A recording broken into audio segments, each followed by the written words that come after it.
In the quiet moments between our bustling days, when the world slows to a whisper and we're left alone with our thoughts, something profound happens. We encounter ourselves, not the version we present to others, not the role we play in society, but the authentic self that exists beneath the surface of our daily performances. This encounter can be uncomfortable, even frightening, because it reveals both our deepest wisdom and our hidden vulnerabilities. This exploration takes us through 4 interconnected territories of human psychology. The transformative power of solitude, the universal wisdom embedded in archetypal patterns like the Fool, the continuous inner dialogue that shapes our reality, and the lifelong journey toward psychological wholeness that Carl Jung called individuation. Each territory offers its own insights, yet together they form a comprehensive map of the inner landscape we all must navigate. Modern life conspires against such inner exploration. We live in an age of constant connectivity, endless stimulation, and perpetual busyness. The spaces between activities are quickly filled with digital distractions. Silence becomes uncomfortable, solitude feels threatening, and the rich inner dialogue that could guide us toward wisdom is often drowned out by external noise or dismissed as unproductive thinking. Yet beneath this surface activity lies a deeper psychological reality. We are meaning-making creatures, constantly constructing narratives about ourselves and our place in the world. These narratives are shaped by ancient patterns, archetypes that have guided human understanding for millennia and expressed through the ongoing conversation we maintain with ourselves.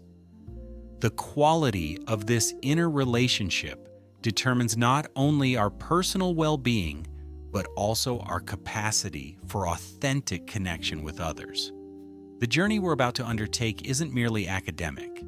It's an invitation to develop a more conscious relationship with your own psychological processes, to understand the forces that shape your thoughts and behaviors, and to cultivate the kind of inner awareness that leads to genuine growth and lasting fulfillment. Imagine finding yourself in a place where you are the only witness to dawn breaking over still water, where mist rises like whispered secrets and silence holds space for something deeper than words to emerge. In such moments, solitude reveals itself not as loneliness, but as a profound state of being, one that modern society has largely forgotten how to value or even recognize. Solitude has become countercultural in our hyper-connected age. We equate being alone with being lonely, stillness with stagnation, and quiet with emptiness. Yet throughout human history, the greatest insights, creative breakthroughs, and spiritual revelations have emerged from periods of deliberate withdrawal from the social world.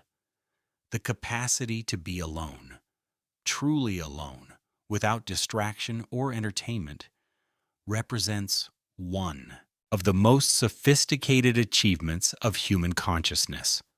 What distinguishes solitude from mere physical isolation is the quality of awareness it cultivates. In genuine solitude, we're not running from something, but moving toward a deeper encounter with reality. We're not avoiding life, but engaging with it at a more fundamental level. This state requires a particular kind of courage, the willingness to face ourselves without the buffers and distractions that usually mediate our self-awareness. The modern aversion to solitude stems partly from our misunderstanding of its purpose. We've been conditioned to see productivity as the highest virtue, social connection as the primary source of meaning, and constant activity as the natural state of healthy living. Against this backdrop, sitting quietly without immediate objectives can feel like failure or waste. Yet this perspective overlooks solitude's essential psychological functions: the processing of experience, the integration of learning, the renewal of creative energy, and the development of authentic self-knowledge. Consider how rarely you experience true silence. Even when alone, most people immediately reach for phones, turn on music, or engage in activities that prevent genuine quiet. This reflexive avoidance of silence suggests an underlying discomfort with our own company, a symptom of disconnection from our inner lives that has profound consequences for psychological well-being. Solitude offers something that no amount of social interaction can provide: the space to discover who you are when you're not responding to others' expectations, needs, or judgments. It's in this space that your authentic preferences, values, and desires become clear. Without the constant input of external voices, your own voice can finally be heard. This isn't narcissistic self-absorption, but a necessary foundation for genuine relationship with others. How can you offer authenticity in connection if you've never discovered what authenticity means for you? The quality of solitude also matters immensely. There's a difference between desperate isolation, the hollow aloneness that comes from disconnection or rejection, and chosen solitude, the rich aloneness that comes from self-respect and inner curiosity. The former depletes energy and breeds anxiety. The latter restores energy and cultivates wisdom. Learning to distinguish between these states is crucial for anyone seeking to develop a healthier relationship with being alone. True solitude requires what might be called comfortable uncertainty.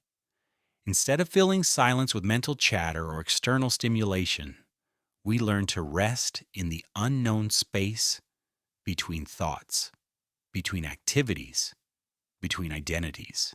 This isn't emptiness, but fullness, the pregnant silence from which creativity, insight, and genuine peace arise. It's the psychological equivalent of rich soil from which new growth naturally emerges. The wisdom traditions of the world have consistently recognized solitude as essential for spiritual and psychological development. From the desert fathers of early Christianity to the forest hermits of Buddhism, from the philosophical retreats of ancient Greece to the vision quests of indigenous cultures, human societies have created structured ways for individuals to encounter themselves in solitude. These traditions understood something that contemporary psychology is now rediscovering. Solitude isn't a luxury for the spiritually inclined, but a necessity for full human development. The Desert Fathers didn't flee to the wilderness to escape the world, but to engage with it more deeply. By first engaging with themselves, their solitude wasn't about rejection of community, but about preparation for more authentic participation in it. Ancient Greek philosophers likewise valued periods of withdrawal for contemplation. Socrates spoke of the importance of examining one's life, a process that requires the kind of sustained attention that only solitude can provide. Plato's allegory of the cave suggests that moving beyond surface appearances to deeper truths requires a willingness to step away from the crowd and see with fresh eyes. The Stoics developed elaborate practices for inner reflection, understanding that external circumstances could only be navigated wisely from a foundation of inner clarity. Medieval monasticism institutionalized solitude through structured practices that balanced community life with periods of individual contemplation. The monastic cell wasn't a prison, but a laboratory for consciousness, a space where the practitioner could observe the movements of mind and heart without distraction. These traditions developed sophisticated understandings of the stages of solitude, the obstacles that arise, and the fruits that emerge from sustained practice. The monastic approach to solitude involved what they called lectio divina, sacred reading that moved beyond intellectual understanding to contemplative absorption. Monks would read a brief passage, then sit in silent reflection, allowing the words to work on consciousness rather than trying to analyze or understand them rationally. This practice demonstrated how solitude could be both passive and active, receptive to inspiration while maintaining focused attention.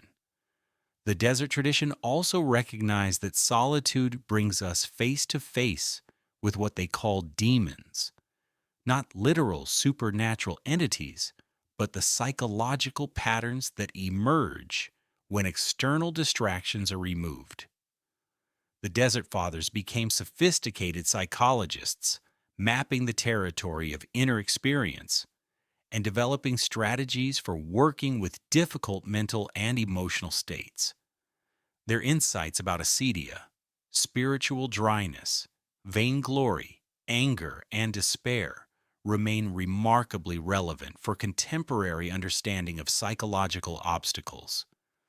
The Renaissance brought a different appreciation for solitude through figures like Montaigne, who retreated to his library tower to develop the essay form, a literary genre based on the careful observation of his own thinking processes. His motto, Que sais-je? What do I know? Emerged from extended periods of self-examination that revealed the complexity and uncertainty underlying most human knowledge. Montaigne's approach to solitude was distinctly secular and humanistic, focused on understanding human nature rather than achieving spiritual transcendence. His essays demonstrate how solitary reflection can lead to profound insights about psychology, morality, and the human condition. He discovered that honest self-observation reveals the inconsistency and changeability that characterize normal consciousness, leading to a kind of humble wisdom that accepts rather than tries to transcend human limitations. The Romantic movement elevated solitude to new heights, celebrating the individual's direct encounter with nature and the depths of personal experience. Wordsworth's solitary walks through the Lake District, Thoreau's experiment at Walden Pond, and Emerson's philosophy of self-reliance all pointed toward solitude as a path to authentic living. These figures understood that conformity to social expectations often comes at the cost of individual authenticity, and that periods of withdrawal are necessary to remember who we are beneath our social roles. Wordsworth's approach to solitude was particularly influential in its emphasis on memory and reflection. He distinguished between the immediate experience of nature and the spots of time that emerged when memory transformed raw experience into insight. This process required solitary reflection, quiet periods where the mind could digest experience and discover its deeper meanings. His poetry demonstrates how solitude serves not as escape from life, but as a way of deepening engagement with life's essential significance. Thoreau's experiment at Walden Pond represented perhaps the most systematic exploration of solitude in American literature. For 2 years, he lived alone in a small cabin, supporting himself through minimal labor and spending most of his time in observation and reflection. His account of this period reveals both the challenges and the rewards of extended solitude. He experienced loneliness, boredom, and restlessness, but also moments of profound connection with nature and deep insights about human psychology and social organization. Thoreau's observations about solitude remain remarkably relevant for contemporary life. He noted how difficult it was initially to slow down from the frenetic pace of social life, how his mind continued to race even in quiet surroundings, and how gradually he learned to attune to more subtle rhythms of thought and feeling. He discovered that solitude revealed the difference between wants and needs, between genuine preferences and socially conditioned desires. What's striking about these historical perspectives is their consistent recognition that solitude serves not just personal development, but social health. The person who has learned to be alone, really alone, without anxiety or compulsion, brings a quality of presence and authenticity to relationships that enriches community life. They're less likely to be driven by unconscious needs for validation or approval, more capable of genuine listening, and better able to contribute from their authentic gifts rather than from social obligation. Modern research confirms what these traditions intuited. People who are comfortable with solitude tend to be more creative, more emotionally stable, and more capable of intimate relationships. They're less susceptible to social pressure and more likely to act from genuine conviction.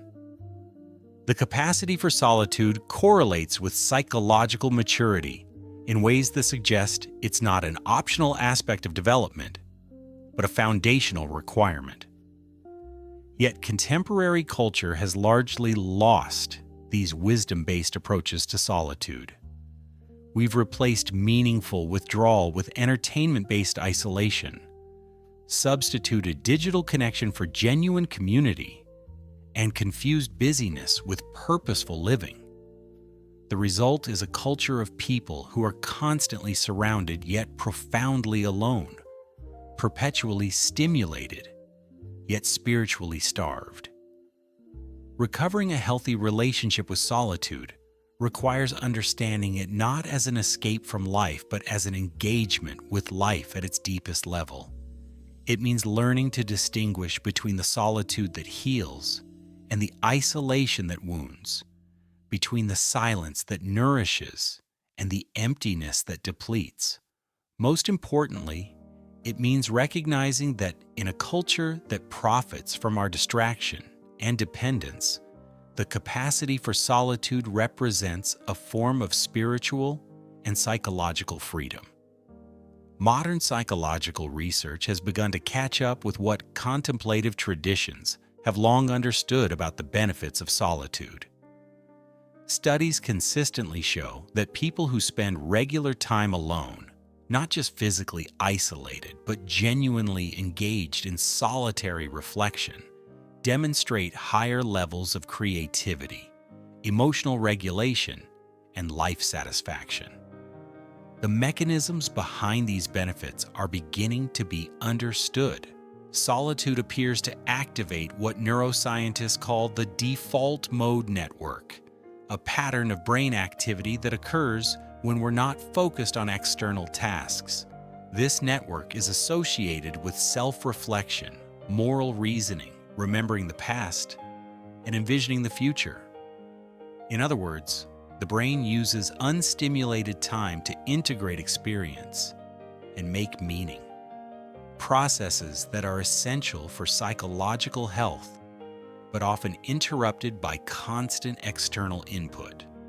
Research on attention restoration theory shows that natural solitary environments, forests, lake shores, meadows, have particularly powerful restorative effects on cognitive function. After periods in these settings, people demonstrate improved focus, enhanced creativity, and reduced mental fatigue. This isn't simply about relaxation, but about a specific type of mental restoration that occurs when the mind is allowed to operate in its natural rhythms, rather than being driven by external demands. Studies using brain imaging technology reveal that time spent in natural solitude increases activity in the prefrontal cortex, the brain region associated with executive function, emotional regulation, and self-awareness. Simultaneously, activity decreases in the amygdala and other regions associated with anxiety and emotional reactivity. These changes suggest that solitude provides a kind of neurological reset that enhances our capacity for calm, clear thinking. The capacity for solitude also correlates with what psychologists call autonomous functioning, the ability to act from internal motivation rather than external pressure. People comfortable with solitude are more likely to pursue goals that align with their authentic interests and values, less likely to be swayed by peer pressure or social trends, and better able to maintain their sense of self in challenging circumstances. This autonomy develops partly because solitude provides space to distinguish between our authentic desires and the desires we've absorbed from others. In constant social interaction, it's difficult to know whether we want something because we genuinely value it or because we've been conditioned to want it through advertising, peer pressure, or family expectations. Only in genuine solitude can we begin to separate our true preferences from these external influences. Creativity research reveals that breakthrough innovations often emerge during periods of solitary reflection rather than group brainstorming. While collaboration is valuable for developing and refining ideas, the initial spark of creativity seems to require the kind of mental freedom that only comes with uninterrupted solitude. The mind needs space to make unexpected connections, to play with possibilities, and to explore directions that might seem foolish or impractical to others. The creative benefits of solitude appear to stem partly from what psychologists call divergent thinking, the ability to generate multiple solutions to a problem or to see situations from various perspectives. Social interactions often pressure us toward convergent thinking, finding the single correct answer or the socially acceptable response. Solitude removes these pressures and allows the mind to explore more freely. Emotional regulation is another area where solitude shows profound benefits. When we're alone, we can experience feelings fully without needing to manage others' reactions to our emotional states. This creates space for emotions to move through their natural cycles rather than being suppressed or performed. People who regularly spend time in solitude report better emotional awareness, less reactivity in relationships, and greater resilience during difficult periods. The development of emotional intelligence appears to require solitary time for processing and integration. We can learn about emotions intellectually, but truly understanding our own emotional patterns requires sustained self-observation that's only possible in quiet reflection. Many people discover that their emotional reactions in social situations become clearer only in retrospect, during periods of solitary reflection. The development of identity, that ongoing process of understanding who we are and who we're becoming, also appears to require solitude. In constant social interaction, we're always to some degree performing, adjusting our behavior to fit the situation and meet others' expectations. Only in genuine solitude can we discover our authentic preferences, reactions, and impulses. This isn't selfish self-absorption, but the foundation for authentic relationship with others. Identity formation in adolescence particularly benefits from opportunities for solitude. Young people need time to experiment with different aspects of themselves without the pressure of peer judgment. Cultures that don't provide adequate opportunities for solitary reflection often see delayed identity formation, with individuals remaining unclear about their authentic values and preferences well into adulthood. Solitude also provides what might be called perspective space, the psychological distance necessary to see our lives clearly. When we're caught up in the day-to-day flow of activities and interactions, it's difficult to recognize patterns, assess progress, or make necessary course corrections. Regular periods of withdrawal allow us to step back and see the larger picture of our lives, to evaluate whether our actions align with our values, and to make conscious choices about our direction. This perspective function of solitude becomes increasingly important in complex modern life, where we're pulled in multiple directions by competing demands and opportunities. Without regular opportunities for reflection, we can find ourselves living reactive lives, responding to whoever shouts loudest or presents the most immediate pressure, rather than proactive lives guided by conscious intention and authentic values. However, the benefits of solitude aren't automatic. The quality of awareness we bring to alone time determines its value. Solitude spent in rumination, worry, or self-criticism can be harmful rather than helpful. The goal isn't simply to be alone, but to be alone with presence, aware, accepting, and curious about whatever arises in consciousness without trying to fix, change, or escape it. This points to an important distinction between solitude and loneliness. Loneliness is the painful experience of disconnection, feeling cut off from others and unable to bridge that gap.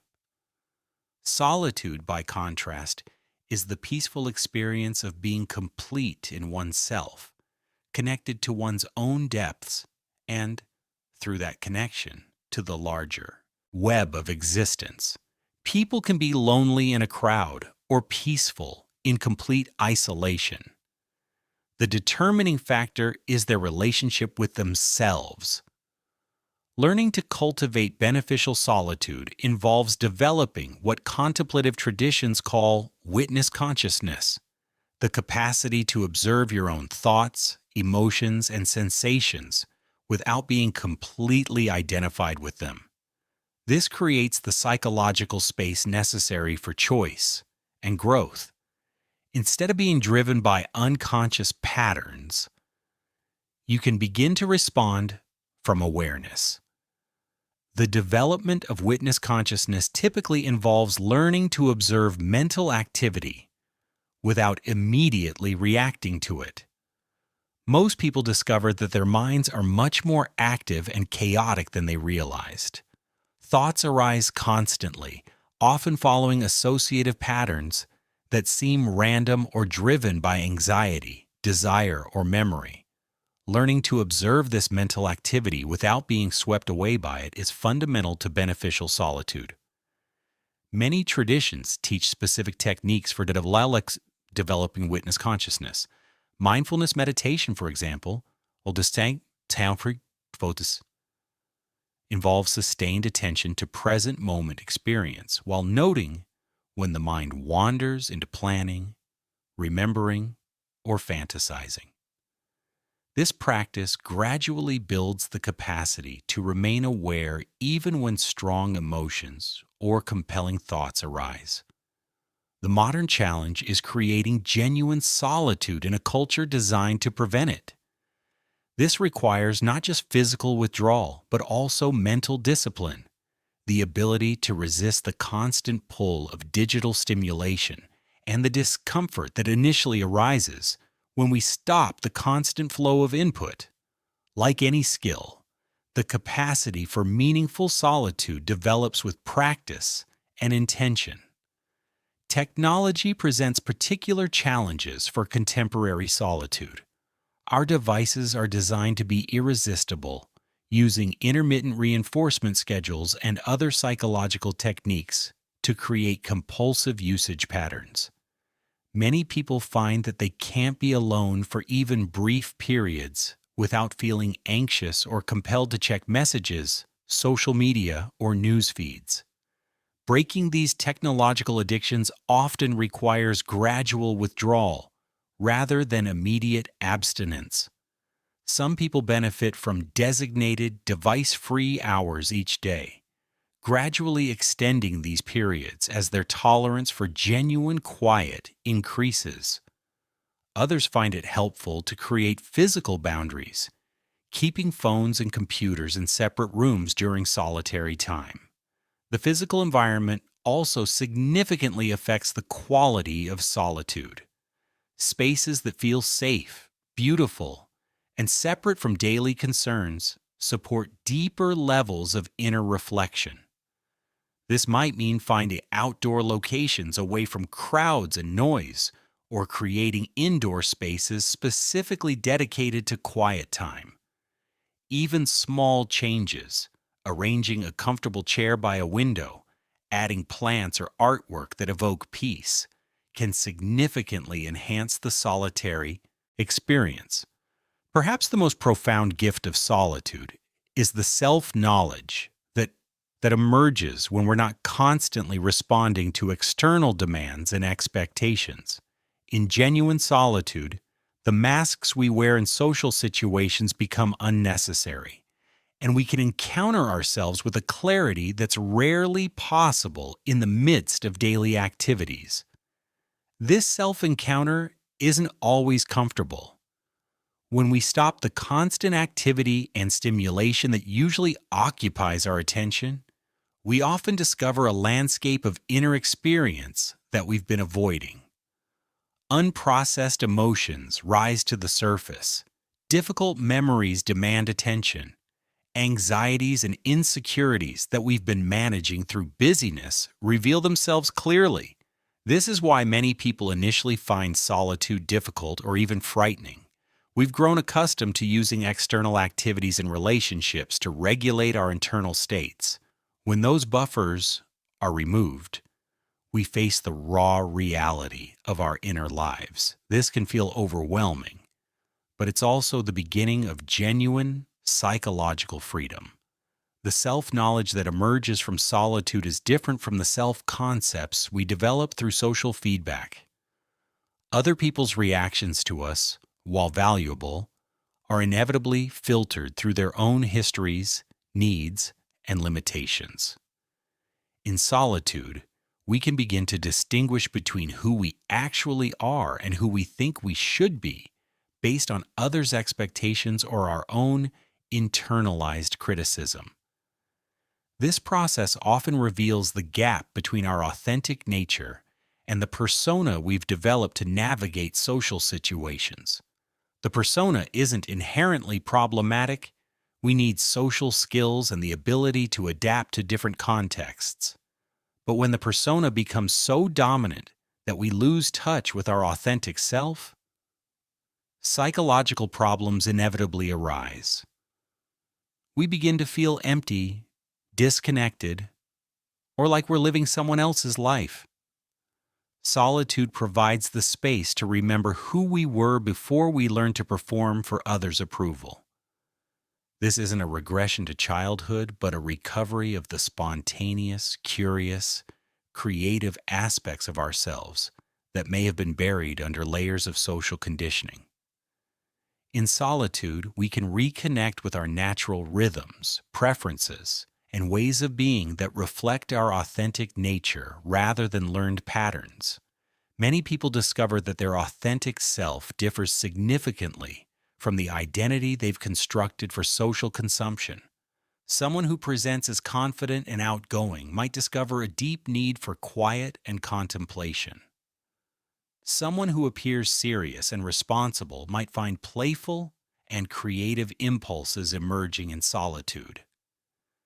These discoveries aren't evidence of hypocrisy, but of the natural complexity that gets simplified or hidden in social roles.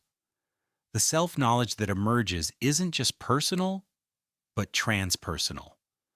When we go deep enough into solitude, we often discover that the boundaries between self and world are more fluid than we assumed. The sense of separate identity that dominates ordinary consciousness begins to soften, and we may experience what mystics call unity consciousness, a direct recognition of our interconnectedness with all life. This expanded awareness doesn't diminish individual identity, but places it in a larger context. We begin to understand ourselves as unique expressions of something larger, rather than isolated entities struggling to survive in a hostile world. This shift in perspective often brings profound peace and a natural compassion that extends beyond personal concerns. Such experiences might involve feeling deeply connected to the natural world during solitary time in nature, or recognizing the common humanity that underlies surface differences between people. Some people experience direct insights into the interdependence of all phenomena, realizing viscerally how their personal well-being is connected to the well-being of others and the planet as a whole. Solitude also reveals the stories we tell ourselves about our lives, the narratives that shape our identity and guide our choices. Many of these stories are unconscious, inherited from family, culture, or past experiences. In solitude, we can examine these narratives with fresh eyes, recognizing which ones serve our growth and which ones limit our potential. This narrative awareness is crucial for psychological freedom. When we believe our stories about ourselves uncritically, we become trapped in limited identities. We might see ourselves as not creative, bad with money, unlucky in love, or not good enough. And these self-concepts become self-fulfilling prophecies. When we can see our stories as constructions rather than absolute truths, we regain the power to revise them. Solitude provides the perspective necessary for this kind of conscious authorship of our own lives. The process of examining personal narratives often reveals how much of our self-concept has been unconsciously absorbed from others. Parents, teachers, peers, and cultural messages all contribute to the stories we tell about ourselves. Many people discover in solitude that they've been living according to scripts written by others, rather than following their own authentic path. The deepening of self-knowledge through solitude also enhances our capacity for authentic relationship with others. When we know ourselves clearly, our strengths and weaknesses, our patterns and triggers, our genuine needs and desires, we can engage with others from a place of honesty rather than projection or performance. We're less likely to expect others to fulfill needs we haven't acknowledged in ourselves, and more able to offer genuine intimacy rather than strategic connection. People who have developed a rich relationship with themselves in solitude often become better friends, partners, and family members. They're less needy in relationships because they've learned to provide some of their own emotional regulation and fulfillment. They're more honest because they've practiced honesty with themselves. They're more present because they've learned to be present with their own experience. Furthermore, people who have developed a rich relationship with themselves in solitude often become beacons for others seeking similar depth. They demonstrate that it's possible to be content without constant stimulation, secure without constant validation, and creative without constant input. This modeling effect ripples outward, contributing to cultural healing from our collective addiction to busyness and external validation. The journey toward deeper self-knowledge through solitude isn't a one-time achievement, but an ongoing process. Each period of genuine solitude reveals new layers of understanding, new aspects of ourselves that were previously hidden. This is why contemplative traditions speak of solitude not as a retreat from life, but as preparation for fuller engagement with life. The person who has learned to be alone has also learned to be truly present with others. Throughout history, the connection between solitude and creativity has been so consistent that it seems almost axiomatic. Genuine creative work requires periods of uninterrupted solitude. Yet the relationship is more nuanced than simple causation. solitude doesn't automatically produce creativity, but it creates the conditions in which creative processes can unfold naturally. Creative work, whether artistic, scientific, or practical, requires a quality of attention that's difficult to maintain in social settings. The mind must be free to explore unusual associations, to play with possibilities that might seem absurd to others, and to follow threads of inspiration wherever they lead. This kind of mental freedom is fragile and easily disrupted by external demands or the subtle pressure of others' expectations. In solitude, the creative mind can operate according to its own rhythms rather than imposed schedules. Ideas often emerge in their own time, following patterns of gestation and breakthrough that can't be forced.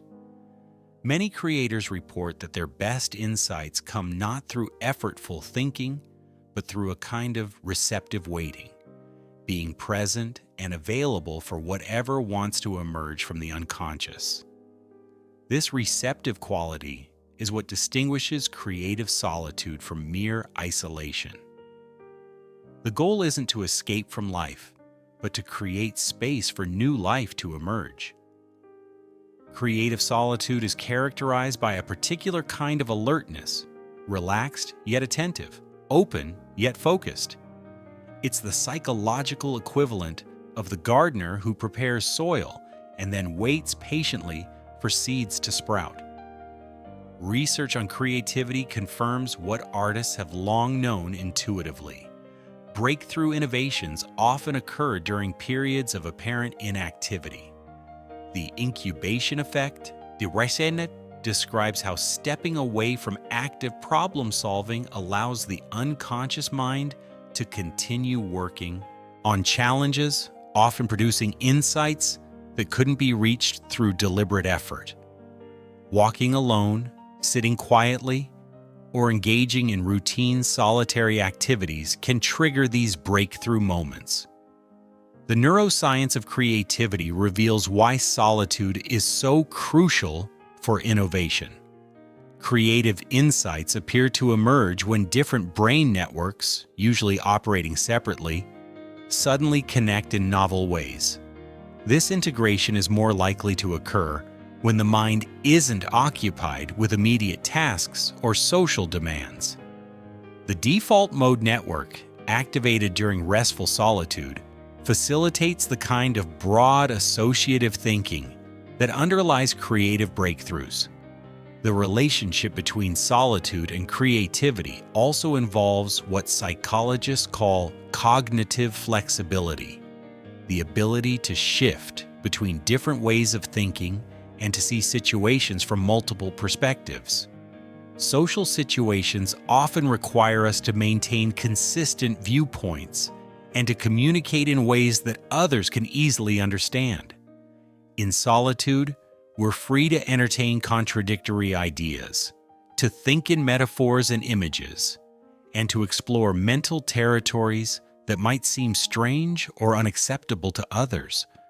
Many creators describe a particular quality of consciousness that emerges in deep solitude, a state where the usual boundaries between self and work begin to dissolve. The painter becomes absorbed in the painting. The writer disappears into the writing. The scientist merges with the problem being solved. This isn't loss of consciousness, but expansion of consciousness. A state where personal identity becomes transparent to whatever is trying to emerge through the creative work. This dissolution of ordinary self-consciousness is why creative work often feels like discovery rather than invention. The creator doesn't feel like they're forcing something into existence, but rather like they're uncovering something that already exists in potential. This experience points to one of solitude's most profound gifts: the recognition that creativity doesn't originate from the personal ego, but flows through it from sources that transcend individual identity. The creative benefits of solitude extend beyond artistic endeavors, to include any activity that requires original thinking or problem solving. Entrepreneurs often report that their best business ideas emerged during solitary walks or quiet contemplation. Scientists describe how theoretical breakthroughs came not through data analysis, but through periods of reflection and imagination. Even everyday problems, from relationship challenges to practical decisions, often resolve themselves when we give them space to percolate in solitude. Many business leaders and innovators deliberately build solitary time into their schedules for strategic thinking and creative problem solving. Warren Buffett is famous for spending hours each day reading and thinking alone. Bill Gates takes regular think weeks where he isolates himself with books and papers to reflect on Microsoft's direction. These successful individuals understand that the most important insights often emerge not from meetings and discussions, but from quiet reflection.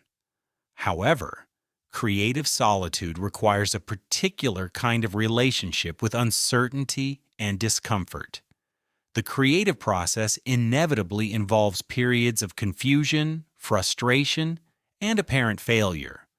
In social settings, there's often pressure to present solutions quickly or to maintain the appearance of competence.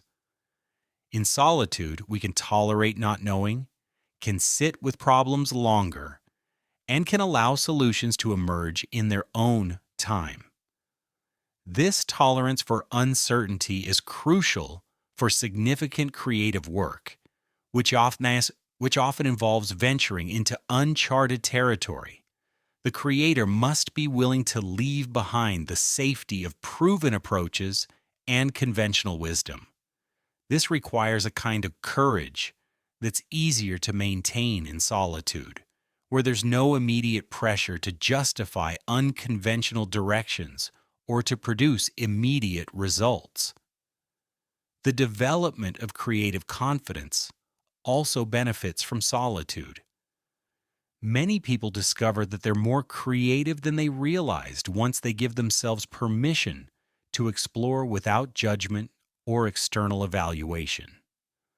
The harsh inner critic that often stifles creativity can be gradually transformed through solitary practice into a more supportive inner voice that encourages experimentation and accepts imperfection as part of the creative process. Creative solitude often involves what might be called productive procrastination, periods of apparent inactivity that are actually essential parts of the creative process. Walking, daydreaming, or engaging in routine activities while mulling over creative challenges allows the unconscious mind to work on problems in the background. Many creators learn to recognize and honor these apparently unproductive periods as necessary elements of their creative practice. Creative solitude also provides space for what might be called creative recovery, the restoration of imaginative capacity that can be depleted by constant external stimulation. In our information-saturated culture, the mind rarely has opportunity to generate its own content. We're constantly consuming others' creations rather than nurturing our own creative impulses. Regular periods of solitude create space for the imagination to regenerate and for original ideas to surface. The development of a personal creative practice often requires learning to distinguish between solitude that supports creativity and isolation that stifles it. Beneficial creative solitude maintains connection to larger purposes and communities, even while providing space for individual exploration.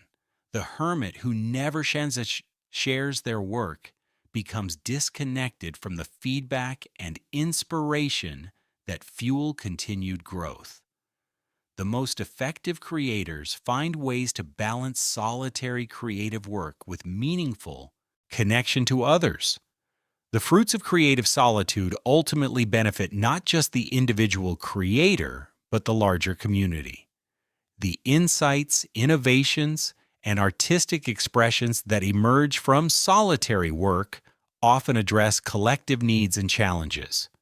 The person who has learned to tap into creative sources in solitude returns to community with gifts that couldn't have been developed through group effort alone.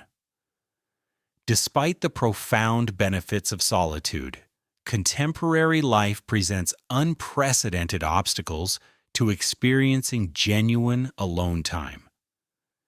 These obstacles are both external, built into the structure of modern society, and internal, arising from psychological patterns that make solitude feel threatening or uncomfortable. The most obvious external obstacles are technological. Smartphones ensure that we're never truly alone, always potentially connected to an endless stream of messages, notifications, and digital stimulation. Even when we're physically isolated, our devices create the psychological presence of others through social media, news feeds, and entertainment options. This creates what might be called pseudo-solitude, being alone without actually experiencing the psychological benefits of genuine solitude. The design of these technologies is deliberately addictive, engineered to capture and hold attention through intermittent reinforcement schedules that create compulsive checking behaviors. App developers and platform designers employ teams of neuroscientists and behavioral economists to create features that are as irresistible as possible. The result is that many people feel anxiety when separated from their devices for even short periods, making genuine solitude feel impossible rather than restorative. Research on technology addiction reveals how digital devices alter brain chemistry in ways that make solitude increasingly difficult. Constant stimulation from notifications and updates triggers dopamine release, creating a dependency on external validation and input. When this stimulation is removed, many people experience withdrawal symptoms, similar to those seen in substance addiction, restlessness, anxiety, irritability, and compulsive seeking behavior. Urban environments present additional challenges. Cities are designed for constant activity and interaction, with few spaces that support contemplative solitude. Public spaces are often noisy and crowded. Private spaces are small and expensive, and the pace of urban life creates a momentum that makes stillness feel unnatural. Even in nature, popular trails and parks can be crowded with other people seeking respite from urban intensity. The architecture of modern urban life also works against solitude. Open office plans eliminate private spaces where workers might retreat for quiet reflection. Apartment living means thin walls and close neighbors, making privacy difficult to achieve. Public transportation is crowded and noisy, while private transportation keeps us isolated but stressed rather than peacefully alone. Economic pressures also work against solitude. Many people work multiple jobs or long hours, leaving little time for anything beyond basic survival needs. The gig economy requires constant availability and self-promotion, making the luxury of unplugged time seem financially irresponsible. The cost of living in many areas requires such intensive work that solitude becomes an unaffordable luxury rather than a basic human need. The cult of productivity that dominates contemporary work culture treats time not spent in obvious productivity as waste, making it psychologically difficult to justify periods of apparent inactivity, even when they're even available. This mentality extends beyond work into personal life, where even leisure activities are often scheduled and optimized rather than allowing for spontaneous emergence of solitary moments. Cultural values present more subtle obstacles. Western society generally prizes extroversion over introversion, collaboration over individual reflection, and social engagement over solitary pursuits. People who spend significant time alone are often viewed with suspicion or concern, labeled as antisocial or depressed rather than recognized as engaging in valuable psychological work. The cultural bias toward extroversion manifests in many subtle ways. Job interviews that favor talkative candidates, schools that emphasize group work over individual projects, social media platforms that reward frequent posting and engagement. These cultural messages suggest that solitude is at best a necessary evil, and at worst, a sign of personal failure or mental illness. The internal obstacles to solitude are often more challenging than the external ones. Many people discover that when they do create opportunities for genuine alone time, they feel anxious, restless, or bored rather than peaceful and refreshed. This isn't a sign that solitude isn't valuable, but rather that the capacity for beneficial solitude must be developed gradually. One major internal obstacle is what might be called stimulation addiction, the habituation to constant external input that makes the absence of stimulation feel uncomfortable. Like any addiction, breaking the pattern requires tolerating withdrawal symptoms. The restlessness and boredom that initially arise in solitude are often signs that the nervous system is recalibrating to a more natural rhythm. This addiction to stimulation appears to alter brain structure and function in ways that make sustained attention increasingly difficult. People who are constantly switching between different inputs, checking email, scrolling social media, watching videos, listening to podcasts, develop what researchers call continuous partial attention, where full focus becomes nearly impossible. Breaking this pattern requires gradually extending periods of single-pointed attention, starting with very brief intervals. Fear of encountering difficult emotions or memories also drives many people away from solitude. When external distractions are removed, unprocessed grief, anxiety, anger, or trauma often surface for attention. While this can be uncomfortable, it's also the beginning of healing. However, people with significant trauma histories may need professional support to navigate intense emotional material that emerges in solitude. The imposter syndrome of solitude is another common obstacle, the feeling that one doesn't deserve or isn't qualified for time alone. Many people, especially those in caregiving roles, feel guilty about taking time for themselves. They've internalized messages that equate self-care with selfishness, making it difficult to prioritize their own psychological needs. This guilt often stems from family or cultural messages about service and sacrifice, particularly for women who may have been taught that their value depends on how much they give to others. Men may face different but related obstacles, feeling that time spent in reflection rather than action is somehow unmanly or unproductive. Perfectionist tendencies can also interfere with beneficial solitude. Some people approach alone time with the same achievement-oriented mindset they bring to work or social situations, expecting immediate insights or transformative experiences. When solitude doesn't produce dramatic results quickly, they conclude it's not worthwhile. This misses the subtle, cumulative benefits that emerge from regular practice over time. The fear of encountering emptiness is perhaps the deepest obstacle to solitude. Many people avoid genuine alone time because they fear discovering that there's nothing there, that without external stimulation and social roles, they might not exist in any meaningful way. This existential anxiety is understandable but ultimately unfounded. What feels like emptiness is often the space in which deeper aspects of self can finally be heard. This fear of emptiness often reflects what psychologists call existential anxiety, the fundamental human fear of meaninglessness and death.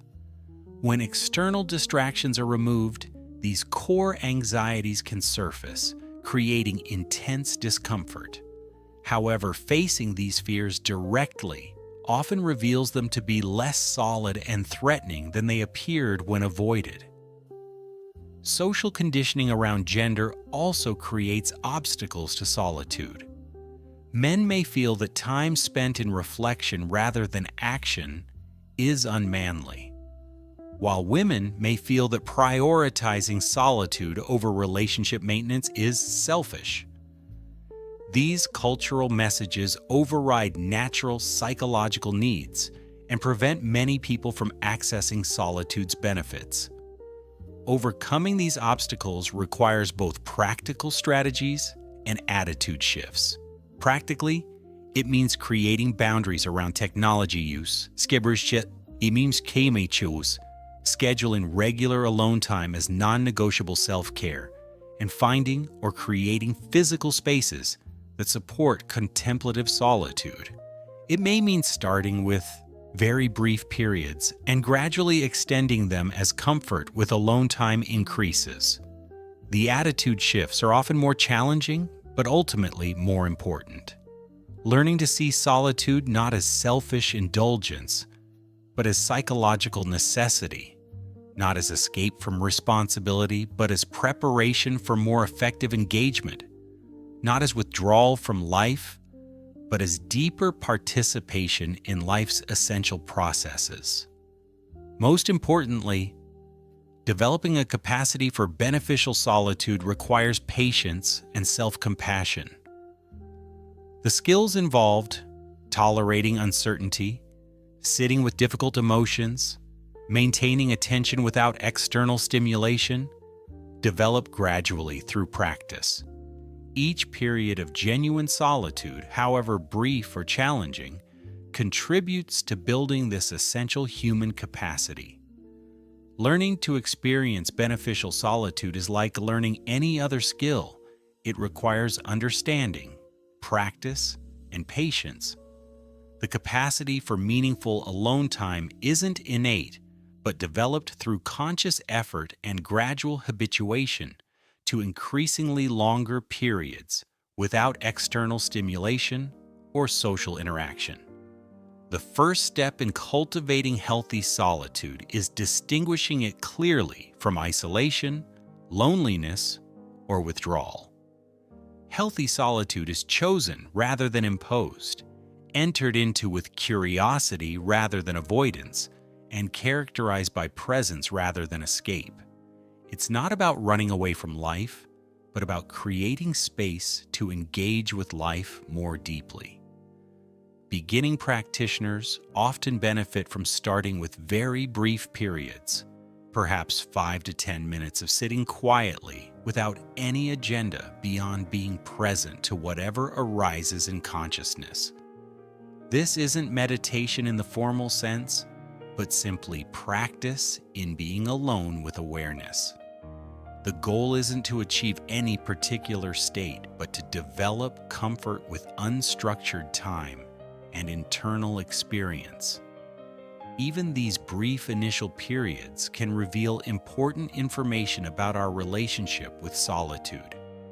Many people discover that their minds are more active and chaotic than they realized, with thoughts jumping rapidly between topics, worries about the future, regrets about the past, and commentary about the present moment. Simply observing this mental activity without judgment is valuable practice. Creating conducive environments supports the development of solitary practice. This might mean designating a particular chair or corner of a room specifically for quiet time, spending time in natural settings, where the mind can rest in organic rhythms, or finding spaces that feel protected and peaceful. The external environment should minimize distractions and maximize the sense of safety and beauty. Research on environmental psychology shows that certain physical settings naturally support contemplative states of consciousness. Natural environments, particularly those with water, trees, and open sky, appear to activate the parasympathetic nervous system and promote the kind of relaxed alertness that characterizes beneficial solitude. Even images of nature can have calming effects when natural settings aren't available. Indoor environments can be modified to support solitary practice through attention to lighting, sound, and aesthetic elements. Soft, indirect lighting is generally more conducive to introspection than harsh fluorescent bulbs. Background sounds like gentle music or white noise can mask distracting environmental noise while still allowing for inner quiet. Personal objects that evoke peace or inspiration, photographs, artwork, books, or meaningful artifacts, can help create a sense of sanctuary. Technology boundaries are essential for contemporary solitude practice. This means not just turning off devices, but creating physical separation from them. Many people find it helpful to designate certain times of day or areas of their homes as device-free zones. The goal isn't to reject technology entirely, but to create islands of genuine disconnection in an ocean of digital connectivity. Establishing technology boundaries often requires gradual implementation rather than dramatic changes. Some people begin by designating the first 30 minutes after waking as device-free time, allowing consciousness to emerge naturally before being flooded with external input. Others find it helpful to create evening rituals that involve putting devices away at a specific time, creating space for reflection before sleep. The process of disconnecting from technology often reveals how dependent we've become on external stimulation for emotional regulation. Many people use phones, computers, or entertainment to avoid difficult emotions or uncomfortable inner states. When these outlets are removed, underlying anxiety, boredom, or restlessness may surface. This is actually valuable information about our psychological patterns, rather than evidence that technology boundaries are harmful. The quality of attention brought to solitary time matters more than its duration. 10 minutes of genuine presence often provides more benefit than an hour of mental activity or worry. This is why learning to work with the mind's habitual patterns is crucial for beneficial solitude. When thoughts arise, as they inevitably will, the practice is neither to suppress them nor to follow them, but to observe them with friendly curiosity. This approach to mental activity draws from mindfulness traditions that teach observation without attachment. Thoughts, emotions, and sensations are seen as natural phenomena that arise and pass away in consciousness rather than as problems to be solved or experiences to be avoided. This perspective reduces the struggle with mental content that often makes solitude feel difficult or unproductive. Many people find that light physical activity supports their capacity for solitude. Walking alone in nature, gentle yoga, or simple stretching can help discharge restless energy and create a sense of embodied presence that makes stillness more accessible. The key is choosing activities that support inner attention rather than distract from it. Walking meditation, practiced in many contemplative traditions, combines the benefits of physical movement with mindful awareness. This practice involves walking slowly and deliberately, paying attention to the physical sensations of movement while maintaining awareness of the surrounding environment. Many people find this more accessible than sitting meditation, especially when beginning to develop solitary practice. Journaling often complements solitary practice beautifully. Writing about thoughts, feelings, or experiences that arise in quiet time helps integrate insights and provides a record of the internal journey. The act of translating internal experience into words can clarify understanding and reveal patterns that might otherwise remain unconscious. Different approaches to journaling serve different functions in solitary practice. Stream of consciousness writing allows whatever is present in the mind to emerge without editing or censoring. Reflective journaling involves more structured exploration of specific experiences or questions. Gratitude journaling focuses attention on positive aspects of life that might otherwise be overlooked. Each approach can deepen the benefits of solitary time. Seasonal and daily rhythms can guide the timing of solitary practice.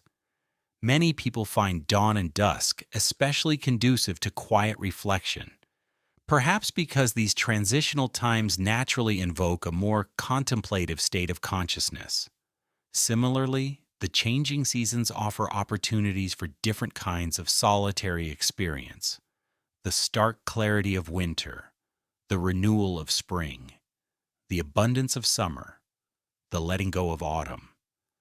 Traditional cultures often recognize these natural rhythms and built them into daily and seasonal practices. The Islamic practice of dawn prayer, the Christian tradition of Vespers, and various indigenous ceremonies marking solstices and equinoxes all demonstrate how human communities have historically honored the contemplative potential of transitional times. The development of what might be called micro-solitudes throughout the day can be as valuable as extended periods of alone time. These are brief moments of returning attention inward, a few conscious breaths, a minute of looking at the sky, a moment of feeling grateful for some simple pleasure. These micro-practices help maintain connection to the inner life even during busy periods. Micro-solitudes can be integrated into almost any daily routine. Taking 3 conscious breaths before checking email, pausing to notice the quality of light when moving between indoor and outdoor environments, or spending a moment in gratitude before meals can all serve as brief returns to inner awareness. These practices help prevent the complete externalization of attention that characterizes much of modern life. Learning to work skillfully with the obstacles that arise in solitude is part of developing the capacity. Restlessness, boredom, anxiety, sadness, or any other emotional state can become doorways to deeper understanding rather than reasons to abandon the practice. Each obstacle offers information about patterns of avoidance or unconscious beliefs that may be limiting fuller engagement with life. Restlessness in solitude often indicates habituation to constant stimulation or underlying anxiety that usually gets masked by activity. Rather than immediately trying to eliminate restlessness, it can be helpful to observe it with curiosity. Where is it felt in the body? How does it change when observed? What thoughts or concerns seem to fuel it? This investigation often reveals valuable insights about psychological patterns. Boredom and solitude frequently reflects the mind's craving for novelty and stimulation, but it can also be a gateway to deeper states of awareness. Many contemplative traditions recognize boredom as a preliminary stage before more profound states of consciousness emerge. Learning to tolerate and investigate boredom, rather than immediately seeking distraction, can lead to unexpected discoveries about the nature of consciousness itself.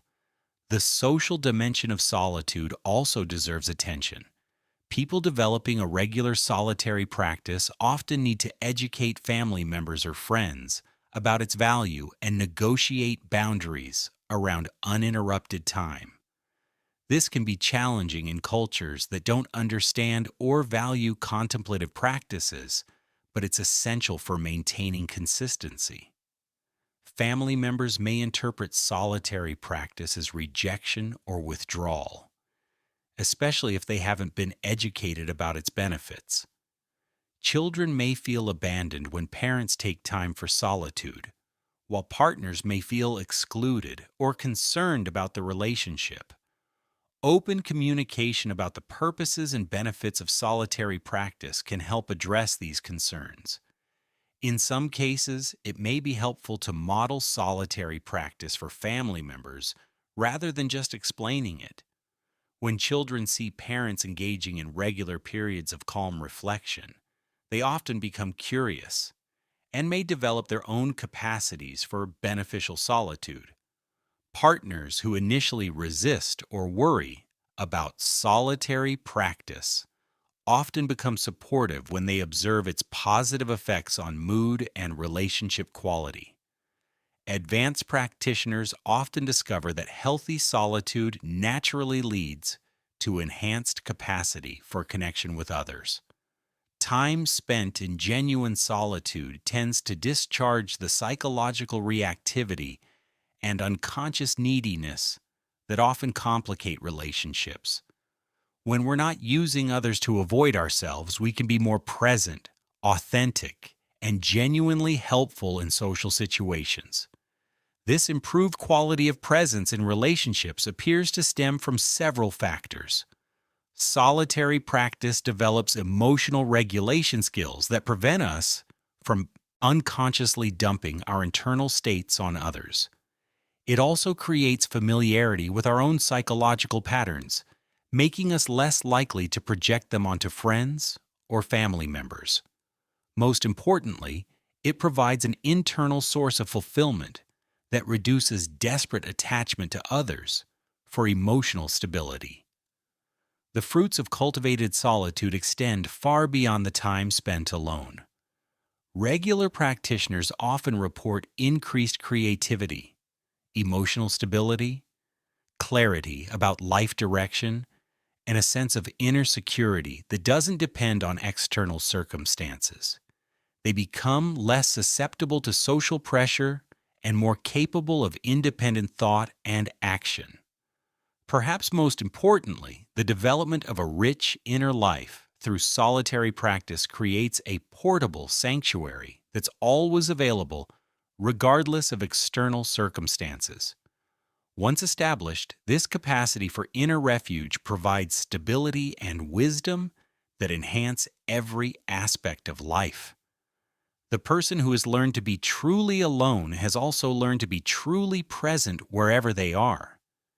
In the grand theater of human archetypes, few figures capture our imagination quite like the fool.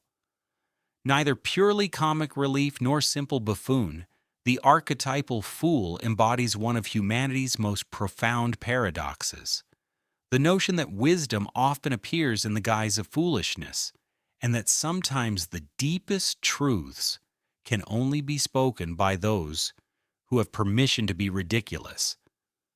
The fool stands at the intersection of light and shadow, wisdom and ignorance, social order, and blessed chaos. In traditional societies, the fool held a unique position, simultaneously the lowest and the highest, the most scorned and the most free. Court jesters could speak truths to power that would cost anyone else their head, precisely because their words came wrapped in humor and apparent harmlessness. This paradoxical nature of the fool archetype reflects something essential about the human condition. We are all, in various ways, fools stumbling through existence with incomplete knowledge, making mistakes, learning through trial and error, and occasionally stumbling upon profound truths through what appears to be accident or folly. The fool archetype gives us permission to embrace this aspect of our humanity rather than hiding it beneath pretenses of competence and certainty. The archetype of the fool appears with remarkable consistency across cultures and historical periods, suggesting that this figure represents something fundamental in the human psyche. In ancient Mesopotamian literature, we find the Epic of Gilgamesh, where Enkidu serves as a wild, naive figure who transforms through his encounter with civilization. In Greek mythology, Dionysus embodies the divine madness that breaks through conventional boundaries to reveal deeper truths. Throughout medieval Europe, the figure of the fool appeared in multiple forms: the court jester with his bells and pointed cap, the village idiot who spoke uncomfortable truths, the holy fool who feigned madness to teach spiritual lessons. These figures shared a common function. They provided a socially sanctioned space for expressing aspects of human experience that couldn't be acknowledged through normal social channels. Modern psychology recognizes the fool as representing what Carl Jung called the eternal child, that aspect of the psyche that remains curious, spontaneous, and open to possibility throughout life. Unlike literal childishness, the fool's wisdom emerges from the conscious choice to remain receptive to experience, rather than closing down into rigid patterns of belief and behavior. Jung observed that the fool archetype often appears in dreams and fantasies during periods of psychological transition, when old identities are breaking down and new possibilities are emerging. The fool's appearance in such contexts represents the psyche's invitation to approach change with playfulness and openness, rather than fear and rigidity. The fool's journey, as depicted in various mythologies and most famously in the tarot, represents the soul's evolution from innocent ignorance through experience toward integrated wisdom. The fool begins as pure potential, unformed, naive, but filled with life force and possibility. Through trials, mistakes, and adventures, the fool gradually learns discernment, while somehow maintaining the essential qualities of wonder and trust that made the journey possible in the first place. This process mirrors what depth psychology calls individuation, the lifelong journey towards psychological wholeness.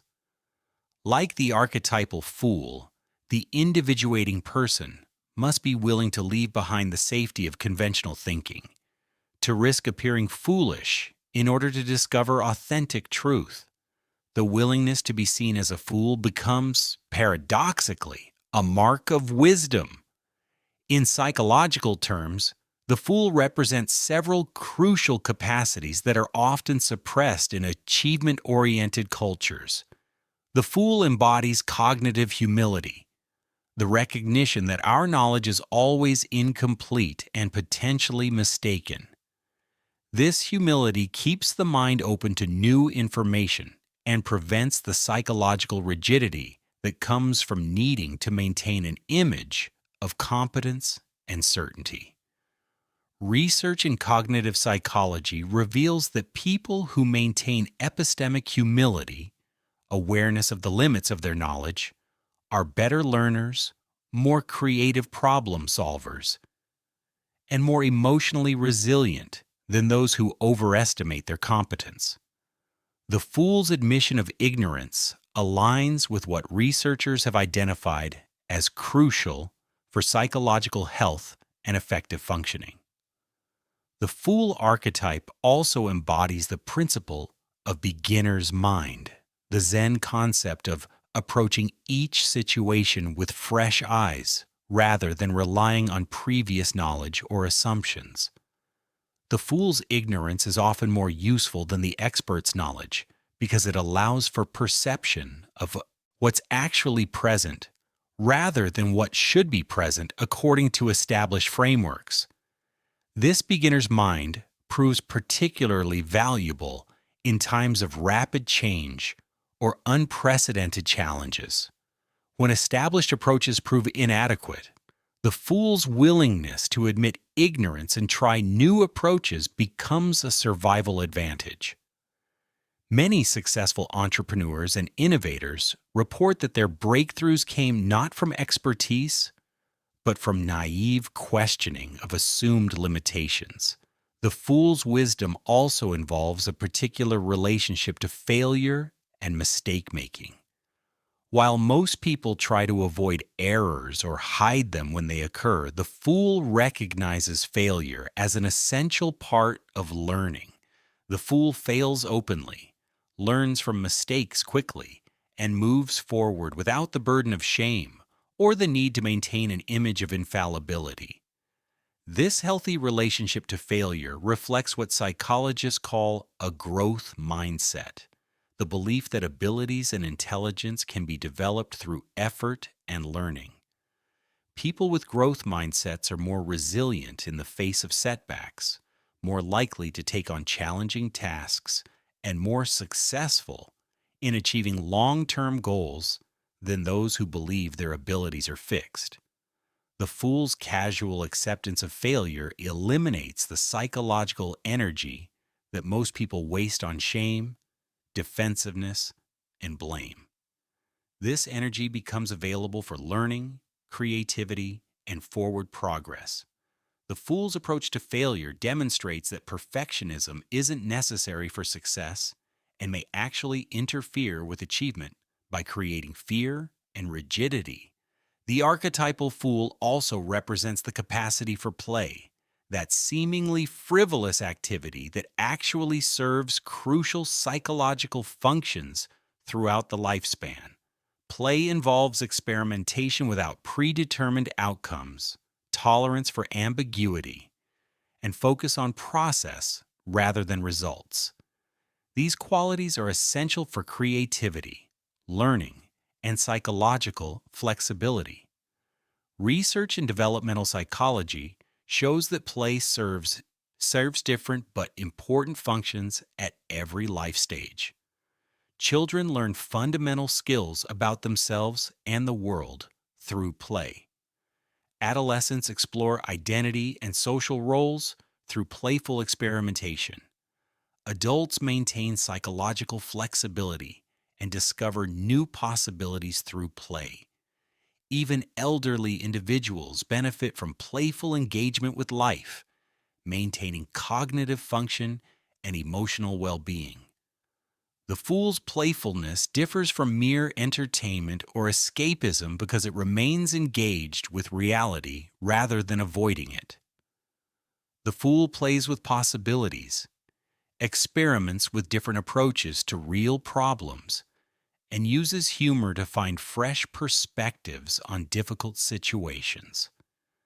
This engaged playfulness often leads to insights and solutions that wouldn't emerge through serious linear thinking. Many great scientific discoveries have emerged from what might be called foolish playfulness, Einstein's thought experiments, Darwin's observations during his leisurely voyage on the Beagle, Watson and Crick's physical model building that led to understanding DNA structure. These scientists maintain childlike curiosity and willingness to play with ideas that others might dismiss as frivolous. The fool archetype is also closely connected to the capacity for humor and laughter. Humor serves important psychological functions. It reduces stress, creates social bonds, provides perspective on problems, and creates psychological distance from difficulties that allows for more effective coping. The fool's humor isn't escapist, but rather a form of emotional intelligence that helps navigate life's challenges without being overwhelmed by them. Research on humor reveals its profound effects on both physical and mental health. Laughter triggers the release of endorphins, boosts immune function, reduces stress hormones, and promotes social bonding. People with good senses of humor tend to be more resilient, more creative, and better able to maintain relationships during difficult periods. The fool's humor often involves what psychologists call benign violation, the recognition of incongruity or contradiction in a safe context that doesn't threaten fundamental values or security. This type of humor allows people to acknowledge difficult truths or uncomfortable realities without being overwhelmed by them. The fool's jokes often point toward genuine insights while providing emotional relief. Social psychology illuminates the fool's function as truth-teller. Research on conformity and groupthink shows how social pressure can prevent individuals from expressing dissenting views, even when they recognize problems or errors. The fool's outsider status and permission to be wrong creates unique opportunities to voice uncomfortable truths without triggering defensive reactions. This truth-telling function remains vital in contemporary organizations and communities. The person who can point out problems with humor and apparent innocence often succeeds in creating awareness where direct criticism would meet with resistance or hostility. The fool's approach allows people to acknowledge difficulties without losing face or admitting failure. The fool's spontaneity reflects what psychologists call psychological flexibility, the ability to adapt behavior to changing circumstances rather than rigidly following predetermined scripts. This flexibility is associated with better mental health, more satisfying relationships, and greater success in dealing with unexpected challenges. The fool's willingness to improvise and adapt demonstrates this crucial psychological capacity. Psychological flexibility involves several related abilities. The capacity to stay present with immediate experience, rather than being caught up in thoughts about the past or future. The ability to act according to values, even when experiencing difficult emotions. And the willingness to change behavior when it's not working, rather than persisting in ineffective patterns. The fool naturally demonstrates all these capacities. However, understanding the fool archetype requires recognizing its shadow expressions, ways that fool-like behavior can become destructive rather than wise.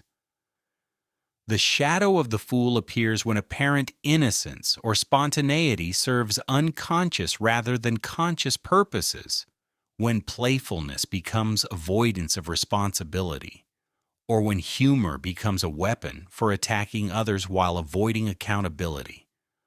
One common shadow manifestation is perpetual adolescence, the refusal to develop adult capacities for responsibility, commitment, and realistic assessment of consequences.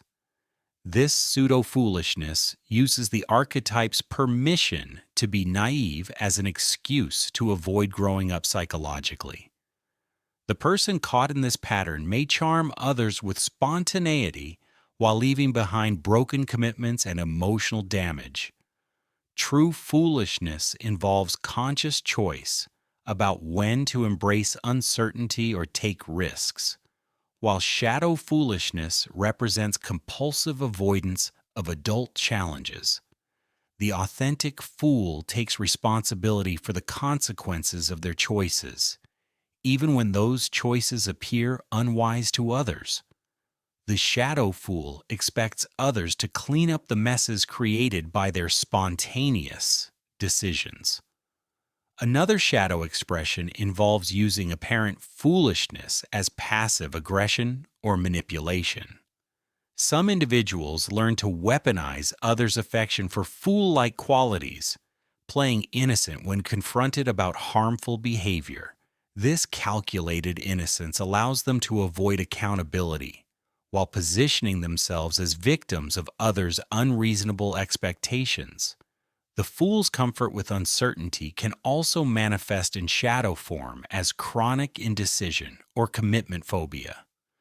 While healthy foolishness involves faith in life's process despite uncertainty, shadow foolishness uses uncertainty as an excuse to avoid making difficult choices or taking necessary action. The person becomes paralyzed by possibilities, unable to commit to any direction.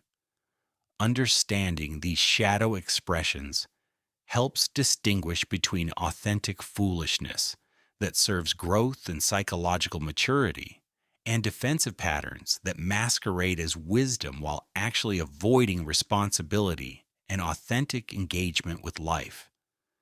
The key difference often lies in whether the foolish behavior serves larger purposes or merely personal comfort and convenience.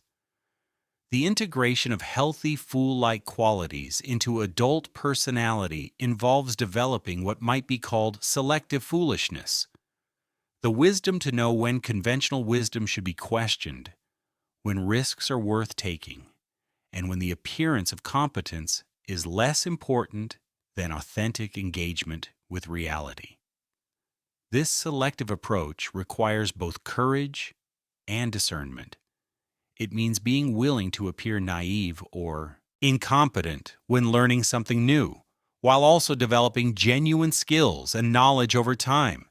It involves maintaining openness to feedback and correction, while also trusting internal wisdom about what feels authentic and aligned with personal values. The wise integration of the fool archetype also involves learning to distinguish between healthy skepticism of conventional wisdom and cynical rejection of all authority or expertise. The fool questions assumptions and challenges conventions, but does so from curiosity rather than rebellion, and remains open to the possibility that sometimes conventional wisdom is actually correct. Cultivating the positive aspects of the fool archetype can begin with simple practices. Allowing yourself to be bad at new activities without giving up immediately, asking questions that might seem obvious or naive, experimenting with different approaches to familiar problems, and practicing laughing at your own mistakes rather than hiding them in shame. Perhaps most importantly, integrating the fool archetype involves developing comfort with being disliked or misunderstood when expressing authentic truth or pursuing genuine values. The fool's freedom comes partly from not needing constant approval or validation from others. This doesn't mean becoming indifferent to others' feelings, but rather prioritizing authenticity over social approval when the two conflict. The fool archetype ultimately teaches us that wisdom and foolishness are not opposites, but dance partners in the ongoing choreography of psychological development. True wisdom often requires foolish courage, the willingness to risk being wrong, to appear naive, to trust in possibilities that can't be guaranteed. The person who has learned to embrace their inner fool has access to creativity, resilience, and authenticity that remain unavailable to those who prioritize appearing wise over becoming wise. Throughout human history, the fool has appeared in remarkably consistent forms across different cultures, suggesting that this archetype speaks to something universal in the human experience. From ancient mythology to contemporary literature, the fool serves as both mirror and teacher, reflecting our limitations while pointing toward possibilities for transcendence. In ancient Greek culture, the fool appeared in various forms, from the wise Socrates, who claimed to know nothing, to the divine madness described by Plato as a form of inspiration that transcends rational thought. The Greeks understood that there were different types of knowledge, rational, intuitive, and inspired, and that the latter two often required setting aside conventional wisdom and embracing a form of conscious ignorance. Socrates exemplified this tradition through his practice of relentless questioning that revealed the ignorance underlying apparently sophisticated knowledge. His famous declaration that the only thing I know is that I know nothing wasn't false modesty, but a profound recognition of the limits of human understanding. This Socratic ignorance became the foundation for genuine philosophical inquiry. The Socratic method, still used in education today, demonstrates the fool's approach to learning. Rather than pretending to know answers, the teacher asks questions that reveal the student's assumptions and contradictions. This process often feels foolish to students who prefer to receive definitive information, but it leads to deeper understanding than mere information transfer.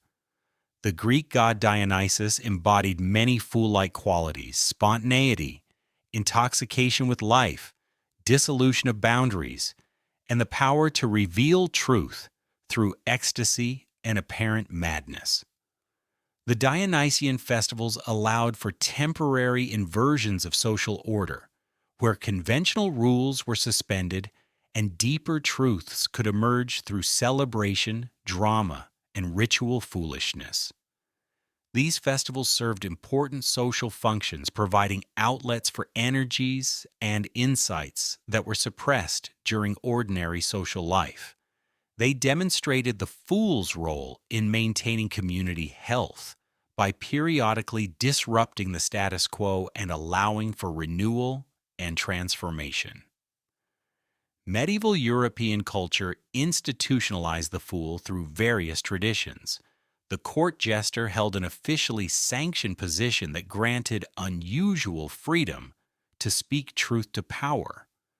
These weren't simple entertainers, but often highly intelligent individuals who use humor and apparent foolishness as vehicles for social criticism and moral instruction. The jester's costume, bells, motley colors, and pointed cap served both protective and communicative functions. The bells announced the jester's presence and reminded everyone that normal rules were temporarily suspended. The motley patches represented the mixing of categories that characterizes fool consciousness. The pointed cap suggested the aspiration toward higher understanding, even through apparently lowly means. Historical records reveal that successful jesters were often educated individuals who combined intelligence with performance skills. They needed to understand politics, human psychology, and social dynamics well enough to deliver effective criticism without triggering dangerous reactions. Their foolishness was highly sophisticated, requiring careful calculation of how much truth could be delivered in what form. The medieval Feast of Fools temporarily inverted social hierarchies, allowing servants to mock masters, students to parody teachers, and common people to ridicule authority. These festivals served important psychological and social functions, providing outlets for tensions that might otherwise explode into violence, while reminding everyone that human institutions are temporary constructions rather than eternal truths. The Feast of Fools represented a sophisticated understanding of social psychology. Communities need periodic release from normal constraints to maintain psychological health. The temporary inversion of hierarchies prevented the accumulation of resentment while simultaneously reinforcing social bonds through shared laughter and recognition of common humanity. Medieval Christianity also produced the tradition of holy fools, individuals who embraced apparent madness or foolishness as a spiritual path. These figures, like Saint Francis of Assisi, challenged conventional notions of success and sanity by living according to radically different values. Their foolishness was actually a form of prophetic witness, demonstrating alternative ways of being that revealed the limitations of mainstream culture. St. Francis's embrace of poverty, his conversations with animals, and his joyful approach to hardship all seemed foolish to his contemporaries. Yet his example attracted thousands of followers and ultimately transformed Christian spirituality. His foolishness revealed the spiritual emptiness of material success and demonstrated the possibility of finding joy through simplicity and service. Shakespeare elevated the fool to high art through characters like King Lear's fool, Feste in Twelfth Night, and Touchstone in As You Like It. These figures often possess the clearest vision in their respective plays, seeing through pretense and speaking uncomfortable truths that other characters either cannot or dare not express. Shakespeare understood that the fool's marginal social position often provides the clearest perspective on the human condition. King Lear's fool demonstrates the archetypal fool's function as truth-teller and moral compass. While other characters flatter the aging king or pursue their own agendas, the fool consistently points out Lear's errors in judgment and the consequences of his actions. The fool's humor makes his criticism tolerable, but his insights prove devastatingly accurate. Shakespeare's fools also demonstrate the intimate connection between wisdom and madness, showing how apparent insanity can be more rational than apparent sanity. In a corrupt world, the person who responds with honesty and compassion may appear mad, while those who successfully navigate corruption may seem sane despite their moral blindness. In many indigenous traditions, the trickster figure serves functions similar to the European fool. Coyote in Native American mythology, Anansi in West African traditions, and similar figures in cultures worldwide embody the creative and destructive power of consciousness that refuses to be contained by rules and conventions. These trickster fools teach through both positive and negative example, showing the consequences of both excessive order and excessive chaos. Coyote stories, for instance, often depict the trickster making mistakes or getting into trouble through impulsiveness or greed. But these failures serve educational purposes for both the character and the audience. The trickster's function in indigenous cultures often involves maintaining balance between opposing forces, creation and destruction, order and chaos, individual and community needs. The trickster prevents any single principle from becoming too dominant, ensuring that communities remain flexible and adaptive rather than rigid and stagnant. The modern era has seen the fool evolve into new forms while maintaining essential characteristics. Charlie Chaplin's Little Tramp captured the dignity and wisdom that can emerge from society's margins, while comedians like George Carlin and Richard Pryor used humor to expose social hypocrisies and challenge comfortable assumptions. Chaplin's genius lay in his ability to find humor in human suffering while maintaining compassion for those who suffer.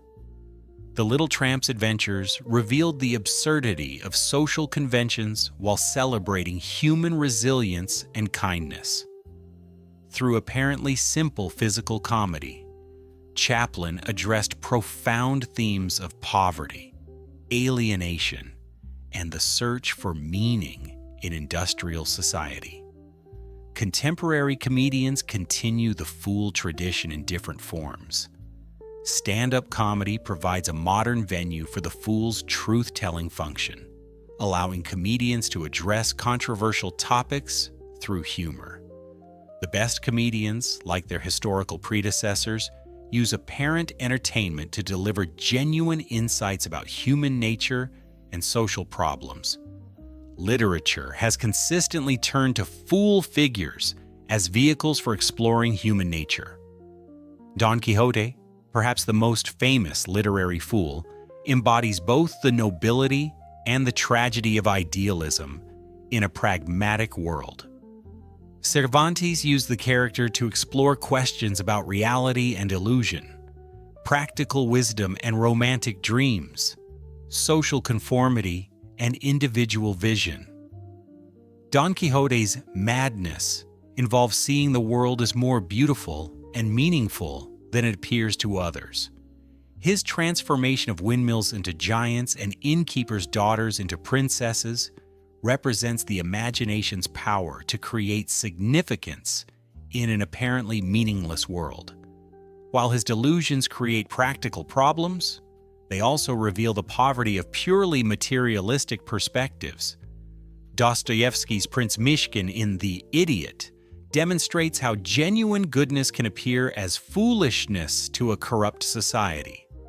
Mishkin's honesty, compassion, and trust seem naive and impractical to other characters, yet his presence reveals their moral compromises and spiritual emptiness. The novel explores whether goodness can survive in a world that rewards calculation and cruelty. These literary fools serve important cultural functions by providing models of alternative values and ways of being. They demonstrate that apparent failure, according to conventional standards, might represent success according to deeper measures. They invite readers to question what constitutes wisdom and success. The consistency of the fool archetype across cultures and centuries suggests that this figure serves essential psychological and social functions. The fool provides permission for the expression of aspects of human nature that are otherwise suppressed: spontaneity, questioning of authority, acknowledgement of uncertainty, and the willingness to fail in pursuit of truth or growth. In psychological terms, the prevalence of fool figures indicates the universal need for what Jung called compensation, the psyche's tendency to balance conscious attitudes with unconscious contents that provide what's missing. In cultures that overemphasize rationality, order, and success, the fool compensates by embodying irrationality, chaos, and the acceptance of failure. The fool also serves as a cultural safety valve, allowing societies to acknowledge uncomfortable truths without directly confronting them. Through humor and apparent harmlessness, fools can address topics that would be too threatening if approached directly. This function remains vital in contemporary society, where comedians often serve as informal social critics and political commentators. Understanding these historical and cultural expressions of the fool helps us recognize the universal human need for this archetype. Whether we call it foolishness, beginner's mind, holy innocence, or creative chaos, there's something in the human spirit that needs permission to be uncertain, to make mistakes, and to maintain wonder in the face of life's mysteries. From a psychological perspective, the fool archetype represents crucial aspects of healthy human development and functioning that are often undervalued or suppressed in achievement-oriented cultures. Understanding the psychology of foolishness reveals why this archetype persists across time and culture, and why integrating fool-like qualities may be essential for psychological well-being. Cognitive psychology reveals that the fool's ignorance often reflects a more accurate assessment of the limits of human knowledge than the expert's certainty. The Dunning-Kruger effect demonstrates that people with limited knowledge in a domain tend to overestimate their competence, while those with genuine expertise are more aware of how much they don't know. This cognitive bias appears across many domains. Poor drivers rate themselves as above average, incompetent employees overestimate their performance, and students with the lowest test scores show the greatest overconfidence in their abilities. The fool's admission of ignorance aligns with what researchers call epistemic humility, the recognition that our knowledge is always incomplete and potentially incorrect. Research on expertise reveals that genuine masters in any field typically demonstrate more awareness of complexity and uncertainty than novices. Expert physicians are more likely than medical students to acknowledge the limits of their diagnostic certainty. Master chess players are more aware of the number of possible moves they haven't considered. This pattern suggests that real competence involves recognition of incompetence, fundamentally fool-like stance. This cognitive humility creates several psychological advantages. It keeps the mind open to new information, rather than filtering experience through rigid preconceptions. It reduces the psychological stress that comes from needing to maintain an image of competence and certainty. Most importantly, it allows for genuine learning, which requires the willingness to be wrong about current beliefs and assumptions. The fool's relationship to failure also reflects psychologically healthy attitudes that support growth and resilience.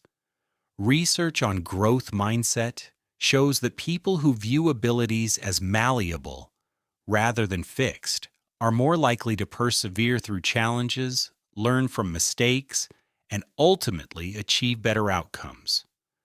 Studies with students demonstrate these effects clearly. Those who receive feedback emphasizing effort and process, "You worked really hard on this problem," show greater persistence and improvement than those who receive feedback emphasizing ability. "You're really smart at math." The growth mindset approach reflects the fool's natural acceptance of learning through error. The fool's casual acceptance of failure eliminates the shame and defensiveness that often prevent learning from errors. Psychological research reveals that shame creates physiological stress responses that impair memory formation and problem-solving ability. People experiencing shame tend to avoid the very activities that would help them improve, creating self-fulfilling prophecies of continued failure. Creativity research consistently demonstrates that breakthrough innovations require what psychologists call Januszian thinking, the ability to hold contradictory ideas simultaneously and to synthesize them into something new. The fool's comfort with paradox and contradiction creates ideal conditions for this kind of creative cognition. Studies of creative individuals across various domains, artists, scientists, entrepreneurs, reveal common characteristics that align with fool-like qualities: tolerance for ambiguity, willingness to take risks, comfort with uncertainty, and the ability to see situations from multiple perspectives. These individuals often describe their creative process in terms that sound foolish: following hunches, playing with possibilities, trusting intuition over logic. While logical thinking seeks to eliminate contradictions, foolish thinking embraces them as potential sources of new understanding. Many scientific breakthroughs have emerged from apparent contradictions: wave-particle duality in physics, the coexistence of competition and cooperation in evolution, the simultaneous individual and social nature of human psychology. The fool archetype also embodies what positive psychology identifies as crucial character strengths: curiosity, humor, hope, and what might be called learned optimism.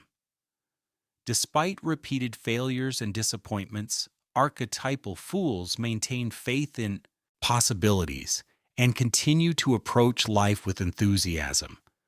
Research on optimism reveals its profound effects on physical health, emotional well-being, and life outcomes. Optimistic individuals show better immune function, lower rates of depression, greater resilience in the face of adversity, and longer lifespans than pessimistic individuals. However, the most beneficial form of optimism isn't naive denial, but what researchers call realistic optimism. Hope combined with accurate perception of current circumstances.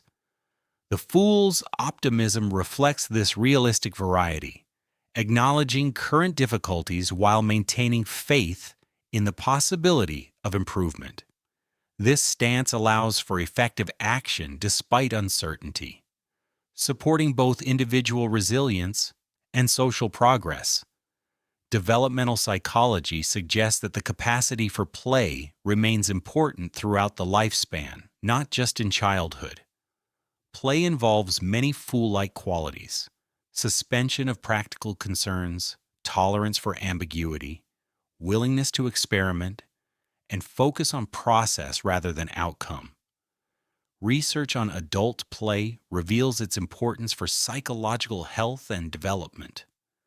Adults who maintain playful attitudes show greater creativity, better stress management, more satisfying relationships, and higher life satisfaction than those who become overly serious and goal-oriented. Play appears to serve important functions in emotional regulation, social bonding, and cognitive flexibility. The neuroscience of play reveals why it remains important in adulthood. Playful activities activate reward circuits in the brain, while reducing activity in regions associated with anxiety and self-criticism. This neurological state promotes learning, creativity, and social bonding, while reducing stress and defensive reactivity. The psychology of humor reveals another dimension of the fool's wisdom. Laughter serves important psychological functions. It reduces stress hormones, builds social connections, provides perspective on problems, and creates psychological distance from difficulties that allows for more effective coping. Research on humor styles reveals that not all humor is psychologically beneficial. Self-deprecating humor that maintains warmth and acceptance promotes resilience and social connection, while self-attacking humor that expresses genuine self-hatred can increase depression and anxiety. The fool's humor tends toward the former, acknowledging limitations with kindness rather than cruelty. The fool's humor also serves what psychologists call an emotion regulation function. When people can laugh about difficulties, they create psychological space between themselves and their problems. This distance allows for more objective assessment of situations and more creative problem-solving approaches. Social psychology illuminates the fool's function as truth-teller. Research on conformity and groupthink shows how social pressure can prevent individuals from expressing dissenting views, even when they recognize problems or errors. The fool's outsider status and permission to be wrong creates unique opportunities to voice uncomfortable truths without triggering defensive reactions. Studies of organizational behavior reveal that groups often suppress dissenting opinions, even when those opinions could prevent serious mistakes. The fool's role provides a socially acceptable way to introduce alternative perspectives and challenge group consensus. This function remains vital in contemporary organizations and communities. The fool's spontaneity reflects what psychologists call psychological flexibility, the ability to adapt behavior to changing circumstances rather than rigidly following predetermined scripts. This flexibility is associated with better mental health, more satisfying relationships, and greater success in dealing with unexpected challenges. Psychological flexibility involves several related capacities: mindful awareness of present moment experience, acceptance of thoughts and emotions without being controlled by them, clarification of personal values, and willingness to change behavior when it's not serving those values. The fool naturally demonstrates these capacities through openness to experience and willingness to adapt. Research on psychological flexibility shows its importance for mental health across various conditions. People with higher psychological flexibility show lower rates of anxiety and depression, better responses to psychotherapy, and greater resilience in the face of trauma or chronic stress. The fool's natural flexibility appears to confer significant psychological advantages. Attachment theory provides another lens for understanding the fool's psychology. Secure attachment in childhood creates the psychological safety necessary to explore, take risks, and maintain curiosity about the world. The fool's trusting approach to life suggests the kind of basic security that allows for openness to experience.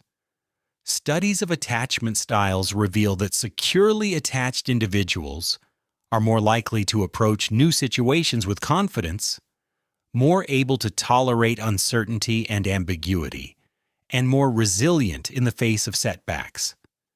These characteristics align closely with the fool archetype, suggesting that fool-like qualities may reflect healthy psychological development. Conversely, insecure attachment styles often lead to defensive strategies that prioritize safety over growth, the opposite of the fool's approach. Understanding attachment dynamics can help explain why some people find it easier than others to embrace fool-like qualities of openness and risk-taking. The shadow side of foolishness also deserves psychological examination. Pathological foolishness might involve genuine cognitive limitations, manic episodes that impair judgment, or defensive avoidance of adult responsibilities.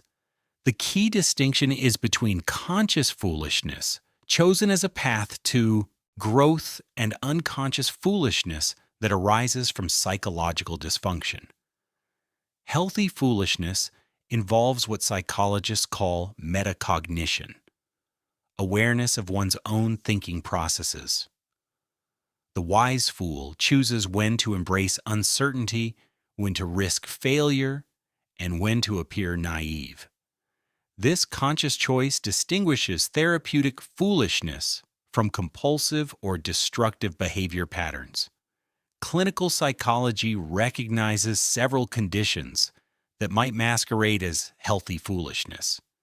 Manic episodes can create grandiose beliefs and impulsive behavior that appear confident and spontaneous, but actually reflect impaired judgment.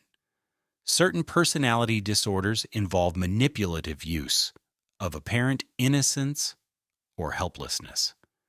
Substance abuse can impair decision-making in ways that appear carefree but are actually self-destructive.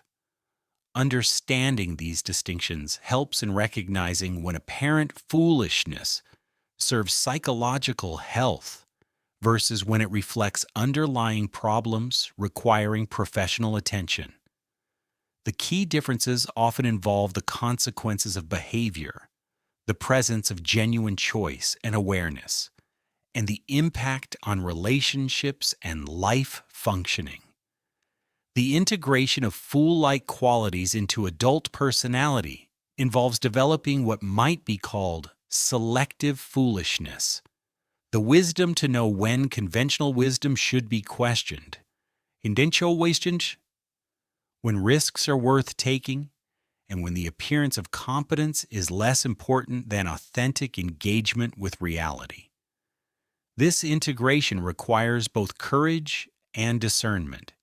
It means being willing to appear foolish when learning something new, while also developing genuine skills and knowledge over time.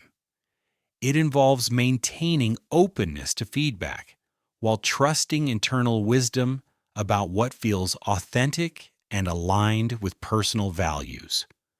Research on psychological development suggests that this integration process continues throughout the lifespan.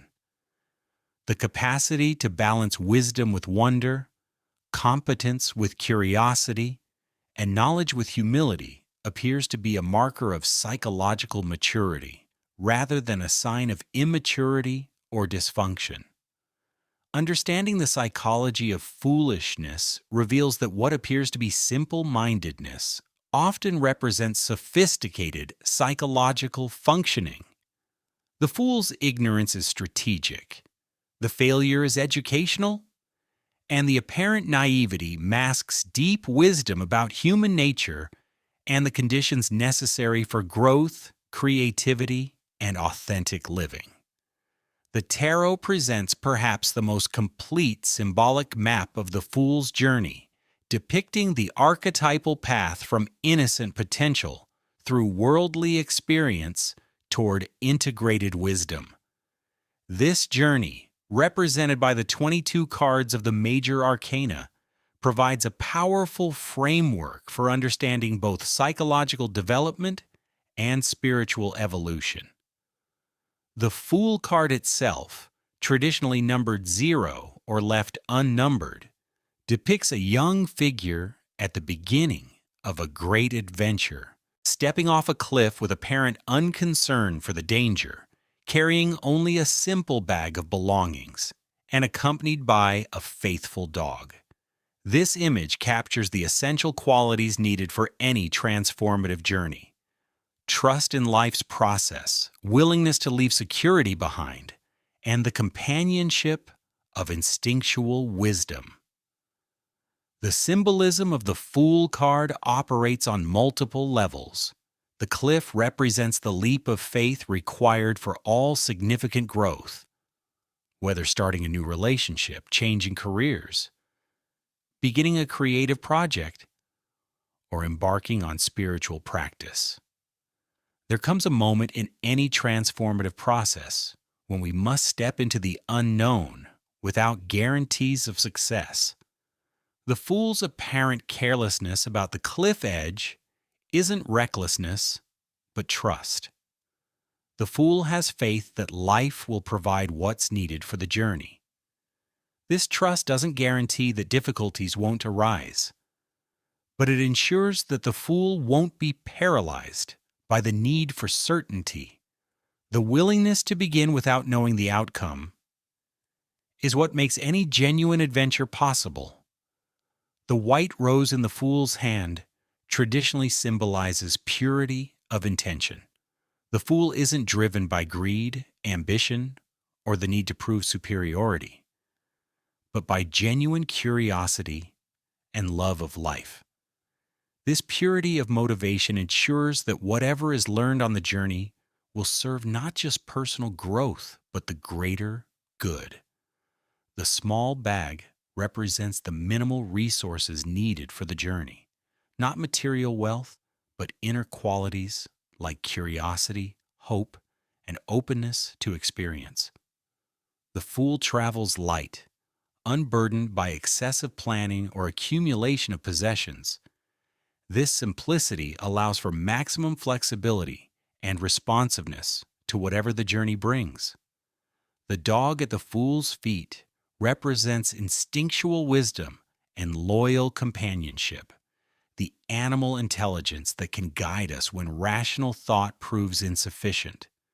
The dog's presence suggests that the fool's journey isn't purely mental or spiritual, but includes the wisdom of the body and the natural world.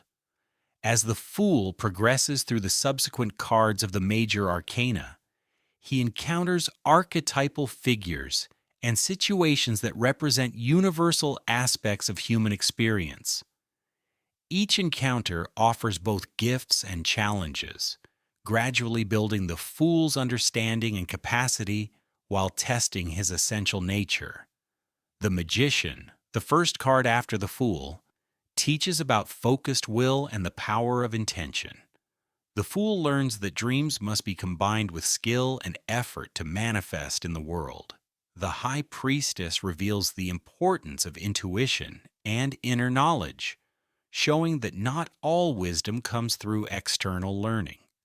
The Empress and Emperor represent the need to balance receptivity with authority, nurturing with structure. The Fool learns about both creating and organizing, receiving inspiration, and manifesting it through disciplined action. These cards teach that psychological maturity requires integrating both masculine and feminine principles. The Hierophant shows the value of tradition and formal learning, while the Lovers present choices about relationship and values. The Fool discovers that individual development occurs within social contexts and that personal growth often involves learning from established wisdom before transcending it.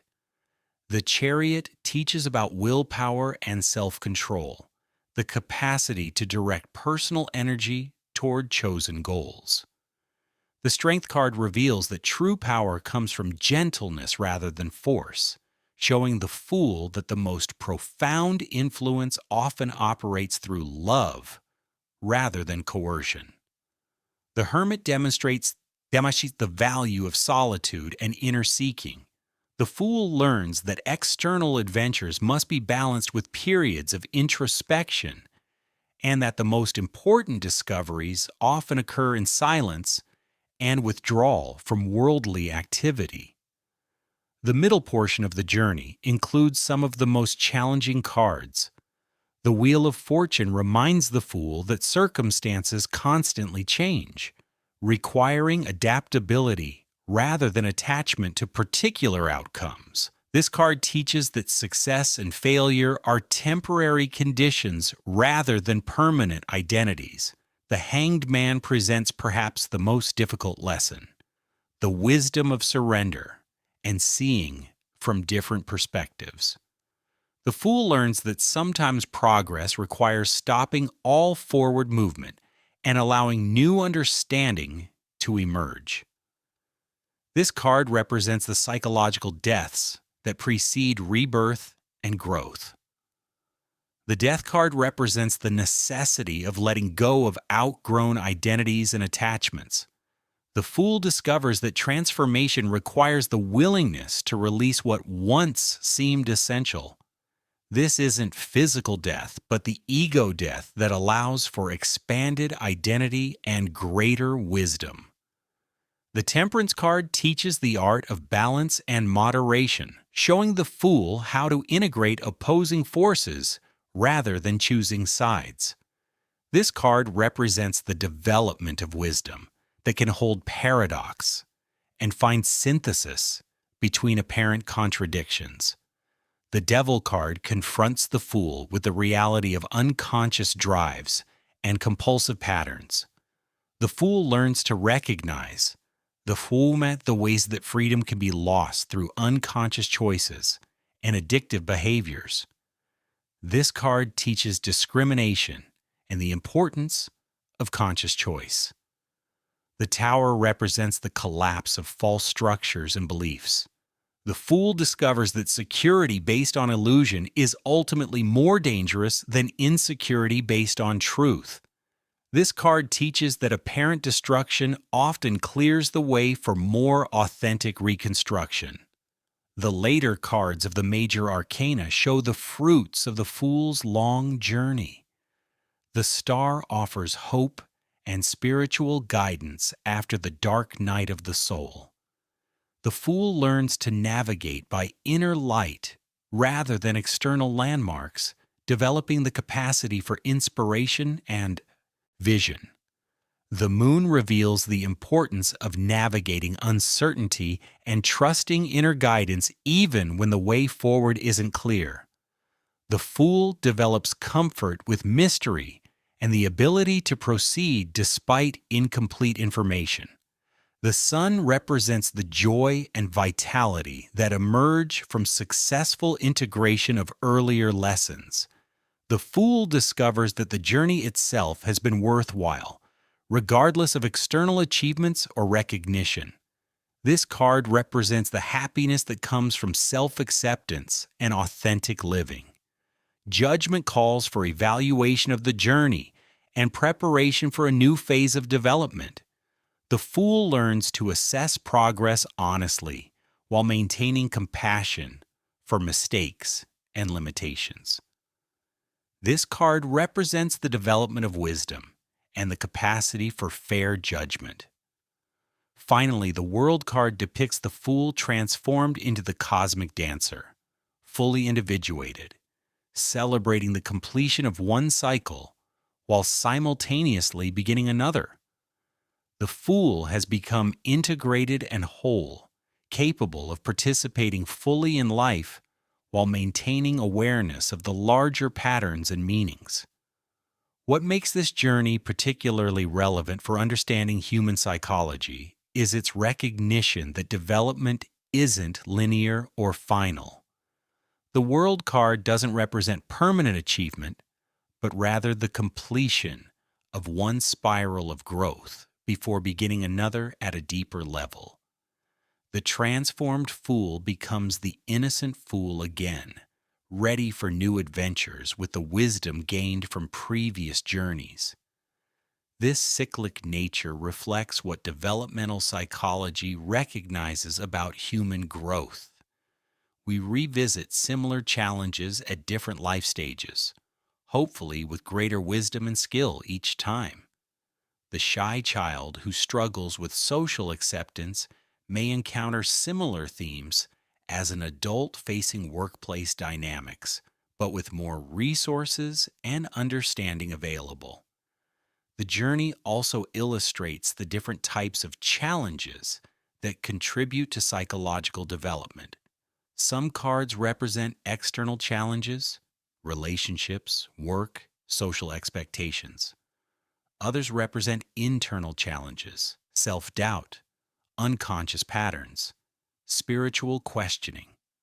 The Fool's journey suggests that complete development requires engaging with both inner and outer dimensions of experience. The Fool's trust throughout this journey provides a model for healthy engagement with uncertainty and change.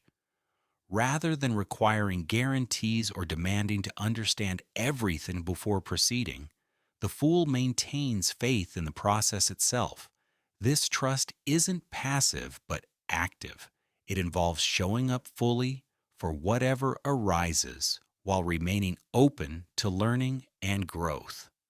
This active trust reflects what psychologists call self-efficacy, the belief that one can handle whatever challenges arise. Research shows that people with high self-efficacy are more likely to take on difficult challenges, persist in the face of obstacles, and recover quickly from setbacks. The Fool's journey demonstrates how this confidence develops through accumulated experience of surviving and learning from difficulties. The dog that accompanies the Fool throughout the journey represents what we might call embodied wisdom, the instinctual intelligence that complements rational thought. This loyal companion reminds us that psychological development involves not just mental understanding but also somatic intelligence, emotional awareness, and intuitive knowing. Contemporary neuroscience supports this integrated approach to development. Research reveals that the body's nervous system processes information and makes decisions below the level of conscious awareness. Learning to attune to these bodily signals and somatic responses enhances decision-making and supports psychological integration. For contemporary life, the Fool's journey offers both comfort and challenge. The comfort lies in recognition that confusion, failure, and uncertainty are not obstacles to growth, but essential elements of any authentic developmental process. The Tarot's depiction of the Fool's journey normalizes struggle and suggests that difficulties often precede breakthrough and expansion. The challenge lies in maintaining the Fool's trust and openness when cultural messages emphasize control, certainty, and the avoidance of risk. The Fool's journey requires what might be called developmental patience, the understanding that growth happens in its own time and according to its own logic rather than our conscious preferences or timelines. Applying the wisdom of the Fool's journey to daily life involves cultivating curiosity about what each experience might teach, maintaining openness to feedback and course correction, and remembering that apparent setbacks often serve larger purposes in the overall pattern of development. The Fool's Journey also suggests that the goal of human development isn't to become invulnerable or all-knowing, but to become increasingly skillful at dancing with life's uncertainties while maintaining connection to our essential nature. The transformed fool at the end of the journey isn't someone who has transcended the human condition, but someone who has learned to embrace it fully. This embrace includes accepting both the light and shadow aspects of human experience, recognizing the value of both success and failure, and maintaining wonder and curiosity, regardless of how much knowledge has been accumulated. The Fool's Journey ultimately teaches that wisdom isn't about having answers, but about maintaining the quality of openness that allows life to remain fresh and meaningful. While much of this discussion is focused on the positive aspects of the fool archetype, understanding its complete psychological significance requires examining its shadow expressions, ways that fool-like behavior can become destructive rather than wise. Like all archetypal energies, the fool can manifest in forms that create harm rather than healing, confusion rather than clarity.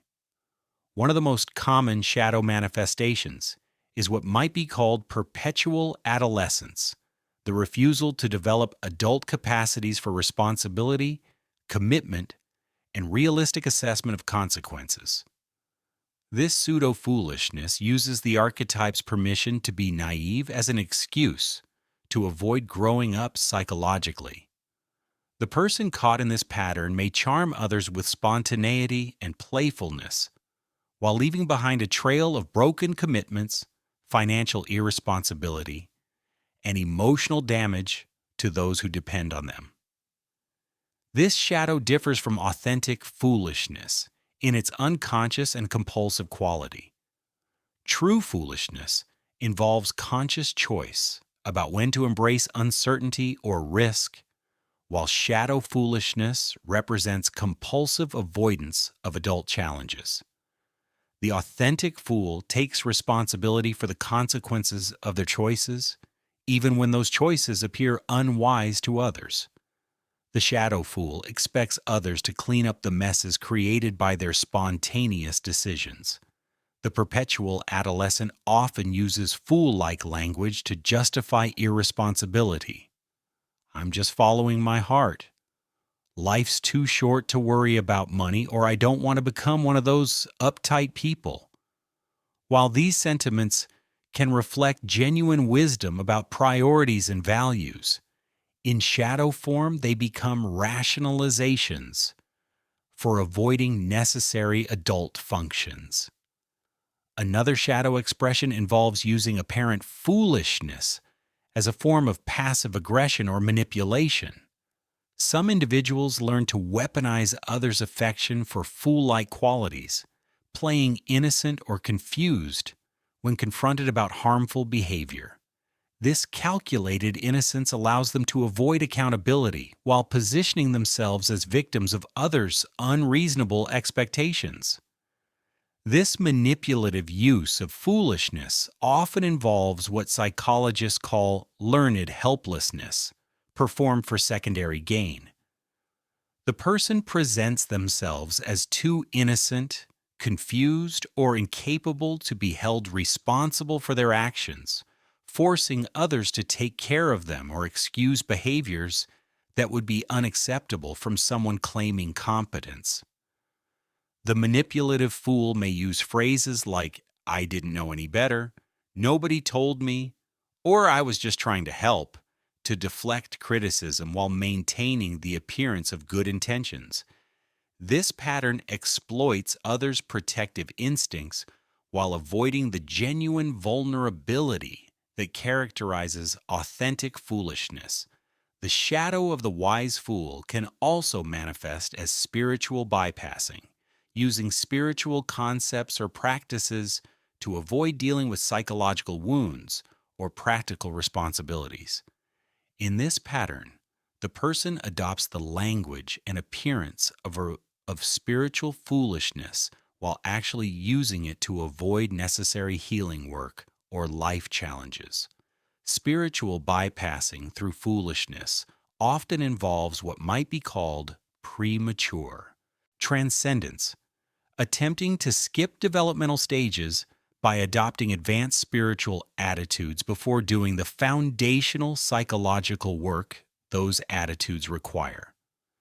The person may speak about surrender and trust while actually being driven by fear and control, or embrace holy poverty while expecting others to support their lifestyle choices. This shadow pattern might manifest through statements like, "Everything happens for a reason," "It's all perfect as it is," or "Planning is unspiritual." While these concepts can reflect genuine spiritual insight, in shadow form they become ways to avoid engaging with difficult realities or making necessary changes. Another shadow expression involves what could be termed toxic optimism, the compulsive need to maintain positive attitudes even when negative emotions or realistic assessments would be more appropriate. This shadow pattern uses the fool's natural optimism as a defense against genuine feeling or accurate perception of difficult situations. The person caught in toxic optimism becomes unable to acknowledge problems, process grief, or respond appropriately to genuine threats. They may insist that everything is fine when it clearly isn't, or pressure others to just think positive when practical action or emotional processing is needed. This pattern often develops as a defense against family systems that couldn't tolerate negative emotions or realistic assessment of problems. The person learns that maintaining artificial cheerfulness is safer than expressing authentic feelings or observations that might threaten family stability. The fool's comfort with uncertainty can also manifest in shadow form as chronic indecision or commitment phobia. While healthy foolishness involves faith in life's process, despite uncertainty, shadow foolishness uses uncertainty as an excuse to avoid making difficult choices or taking necessary action. The person becomes paralyzed by possibilities, unable to commit to any particular direction, because doing so would require accepting limitations and responsibility. They may pride themselves on being open to all possibilities while actually being unable to choose any specific path forward.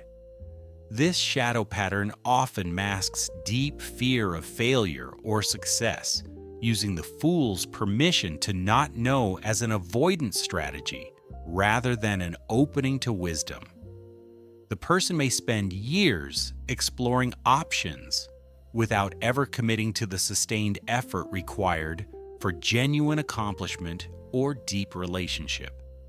The fool's playfulness can also become shadow when it serves to avoid serious engagement with important matters. This might manifest as compulsive joking in situations that require gravity, inability to discuss difficult topics without deflecting through humor, or treating others' pain as opportunities for entertainment. While humor can be healing and perspective-giving, shadow playfulness uses it as armor against authentic feeling or meaningful connection. The person becomes unable to be present with suffering, their own or others, without immediately trying to lighten the mood or find the funny side. The fool's spontaneity can manifest in shadow form as impulsiveness that ignores consequences or others' needs. This pattern might involve making major life decisions without consultation or consideration, changing direction frequently without regard for commitments, or acting on every impulse regardless of appropriateness. Shadow spontaneity often reflects poor impulse control rather than genuine trust in life's flow. The person may confuse following desires with following wisdom, unable to distinguish between authentic intuition and reactive impulses. Perhaps most dangerously, the fool's innocence can become shadow when it serves to avoid knowledge of harm being caused. This willful ignorance allows the person to continue damaging behaviors while maintaining the appearance of good intentions. They become innocently cruel, accidentally destructive, or naively exploitative. This shadow pattern often involves selective awareness. The person can be quite sophisticated in some areas, while remaining conveniently ignorant about the impact of their actions on others. They may genuinely not see the pain they cause, while being highly attuned to their own needs and desires. Understanding these shadow expressions is crucial for anyone seeking to integrate fool-like qualities without falling into unconscious patterns that masquerade as wisdom while actually serving selfish or destructive purposes. The key to distinguishing healthy from shadow foolishness often lies in examining the fruits of behavior. Does it serve growth and connection, or does it create harm and separation? Healthy foolishness typically increases authentic connection with others, supports genuine learning and development, and maintains accountability for consequences. Shadow foolishness tends to create distance from others through manipulation or avoidance, prevents real learning through defensiveness or denial, and shifts responsibility for consequences onto others. The integration of the fool archetype in healthy ways requires ongoing self-examination and willingness to receive feedback about the impact of our behavior on others. It means learning to distinguish between the humility that serves growth and the false innocence that avoids responsibility. Most importantly, working with the fool archetype responsibly requires developing what might be called conscious foolishness, the ability to choose when and how to embrace uncertainty, spontaneity, and beginner's mind in service of authentic development, rather than as an escape from adult functioning. This conscious approach to foolishness maintains the archetype's gifts of openness, playfulness, and trust, while avoiding the traps of irresponsibility, manipulation, and willful ignorance that characterize its shadow expressions. The goal isn't to eliminate all foolish behavior, but to ensure that such behavior serves wisdom rather than unconsciousness. We've all experienced that constant stream of internal commentary that accompanies our daily activities. The voice in our head that plans, worries, encourages, criticizes, and narrates our experience. This phenomenon, known as self-talk or inner speech, represents one of the most fundamental yet overlooked aspects of human consciousness. Far from being mere mental noise, our self-talk profoundly shapes our emotions, behaviors, and overall life experience. Self-talk differs from other forms of thinking in its specifically verbal nature and its directed quality. While thoughts can take many forms, images, sensations, emotions, or abstract concepts, self-talk involves language. It's the running commentary we maintain with ourselves, the internal dialogue that helps us make sense of experience and guide our actions. This internal dialogue serves multiple crucial functions. It helps us plan and organize our activities, process emotional experiences, solve problems, motivate ourselves toward goals, and maintain our sense of identity through ongoing narrative construction. The quality and content of this inner conversation significantly influence our mental health, relationships, and life outcomes. Understanding self-talk requires recognizing its ubiquity. Research suggests that most people maintain some form of inner speech during the majority of their waking hours. This internal voice becomes so familiar that we often stop noticing it consciously, yet it continues to influence our thoughts, feelings, and behaviors below the threshold of awareness. The voice of self-talk isn't always the same. Sometimes it sounds like our own voice. Other times it may carry the tone or inflection of parents, teachers, or other significant figures from our past. The content can range from practical and helpful to harsh and self-defeating. Some people experience multiple internal voices representing different aspects of personality or different perspectives on situations. Modern psychology has begun to recognize self-talk as a crucial factor in mental health and human performance. Cognitive behavioral therapy, one of the most empirically supported approaches to treating depression and anxiety, focuses explicitly on identifying and modifying patterns of negative self-talk. Sports psychology emphasizes the role of positive self-talk in athletic performance. Educational psychology explores how self-talk supports learning and academic achievement. Yet despite its obvious importance, many people have never consciously examined the nature of their own self-talk. They live with internal voices that may be constantly critical, anxious, or self-defeating without recognizing these patterns as changeable habits rather than unchangeable aspects of personality. Learning to observe and work with self-talk represents a fundamental life skill that can dramatically improve psychological well-being and life effectiveness. The development of self-talk follows predictable patterns that parallel general language development. Young children often engage in what psychologist Lev Vygotsky called private speech, talking aloud to themselves while playing or solving problems.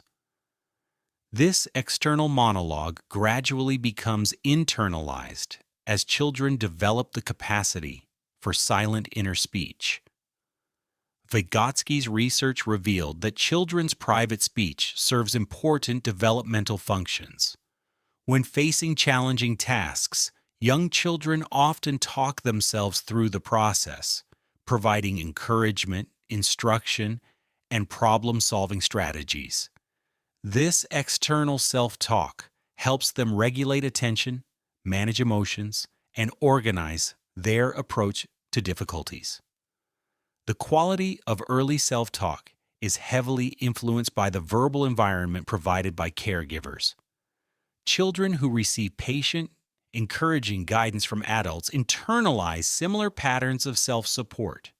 Those who experience harsh criticism or impatient correction often develop internal voices that mirror these negative interactions. Observing young children at play provides fascinating insights into how self-talk develops. A 4-year-old building with blocks might say aloud, "This one goes here. No, that's not right. Try again. There, that's better."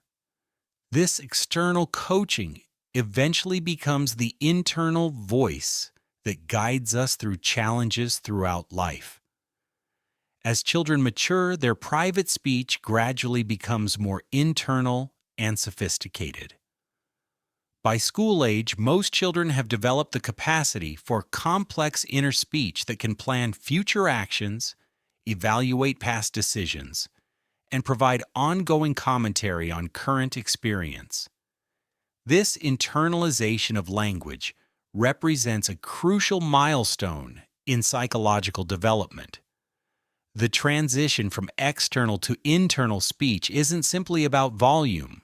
It involves fundamental changes in the structure and function of language. Internal speech becomes more abbreviated, elliptical, and personally meaningful than external communication.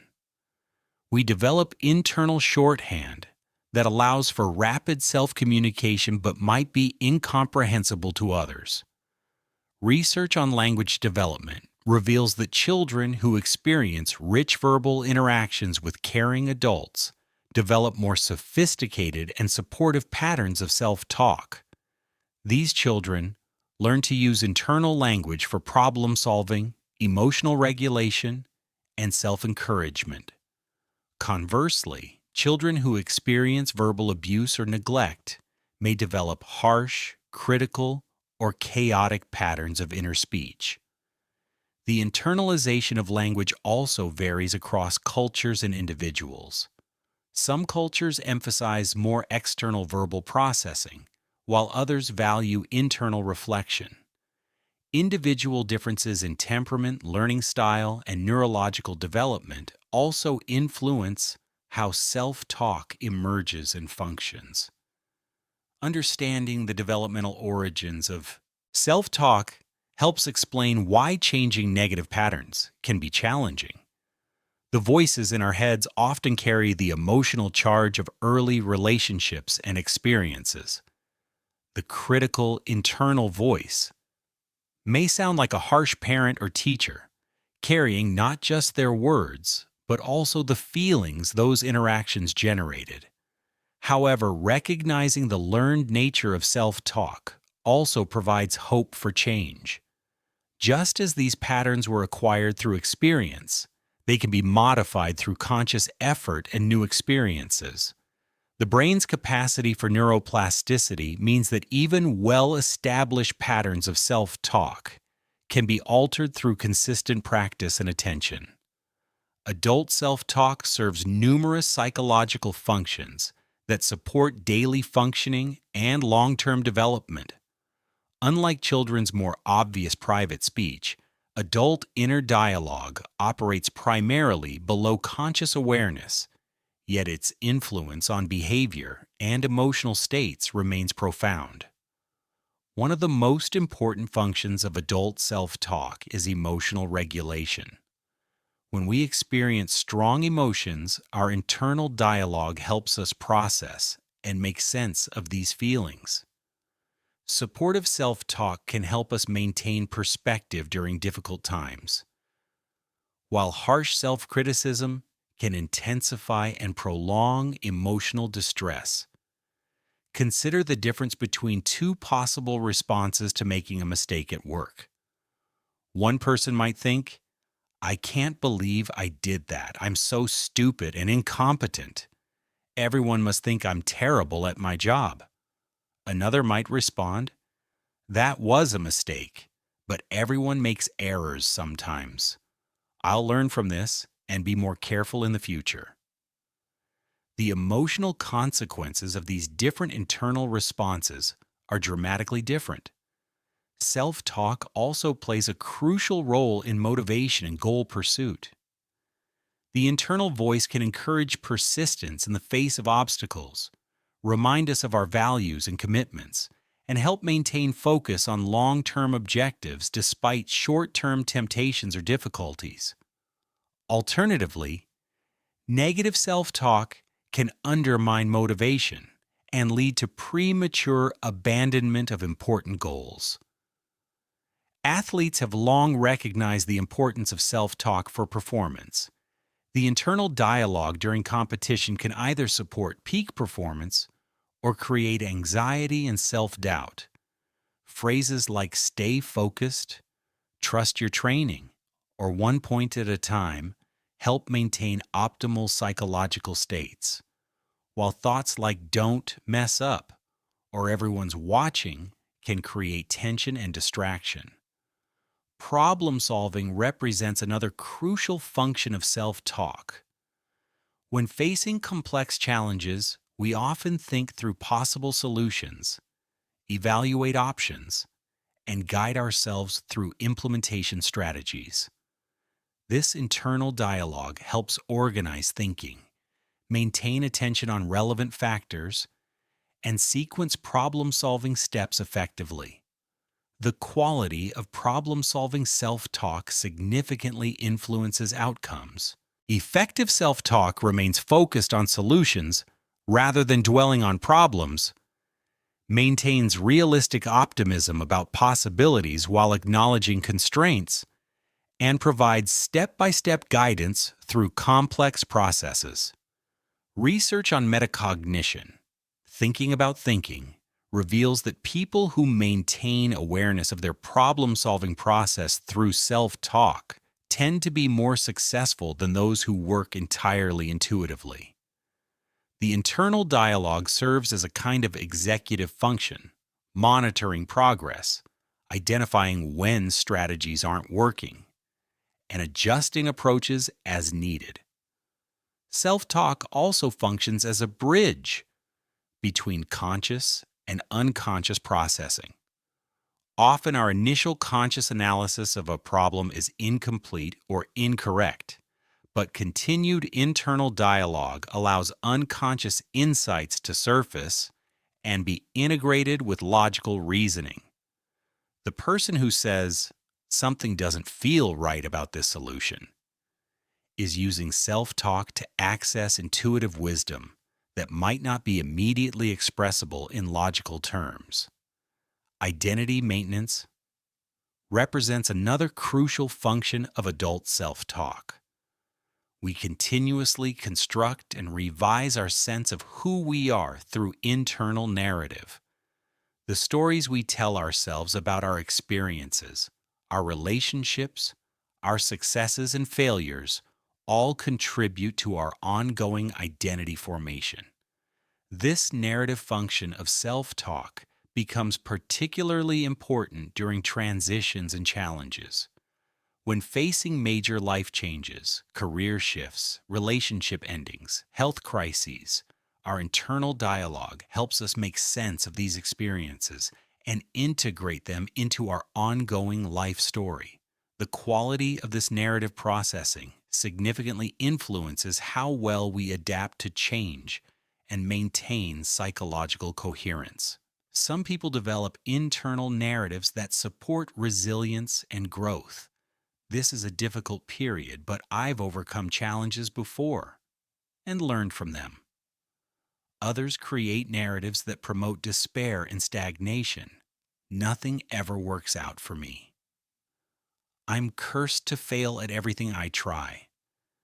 These different narrative patterns, expressed through self-talk, create very different lived experiences. The social dimension of self-talk deserves particular attention. Much of our inner dialogue involves rehearsing social interactions, processing interpersonal experiences, and preparing for future social encounters. We might mentally rehearse difficult conversations, replay social successes and failures, or coach ourselves through anxiety-provoking social situations. This social rehearsal function of self-talk can be adaptive when it helps us prepare for challenges or process complex interpersonal dynamics. However, it can become problematic when it involves excessive rumination about social interactions or harsh self-criticism about social performance. Many people maintain internal critics that are far harsher than any external critic they're likely to encounter.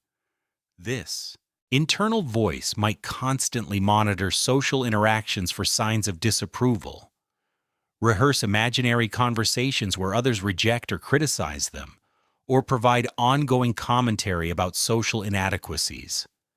The development of healthier patterns of social self-talk often involves learning to speak to ourselves with the same kindness and understanding we would offer to a good friend. This shift in internal tone can dramatically improve social confidence and interpersonal relationships. Attention regulation represents another crucial function of adult self-talk. In our distraction-rich environment, the ability to maintain focus on chosen activities requires ongoing internal guidance. We use self-talk to remind ourselves of priorities, redirect wandering attention, and maintain motivation for challenging tasks. Research on attention and performance shows that strategic self-talk can significantly improve focus and task completion. Students who remind themselves of study goals and provide internal encouragement show better academic performance than those who work without such internal support. However, self-talk can also interfere with attention when it becomes excessive or intrusive. Some people maintain such constant internal commentary that they struggle to be present with immediate experience. The internal voice becomes a barrier to direct engagement with life rather than a support for effective functioning. Learning to modulate the volume and intensity of self-talk, knowing when to engage internal dialogue and when to quiet it, represents an important psychological skill.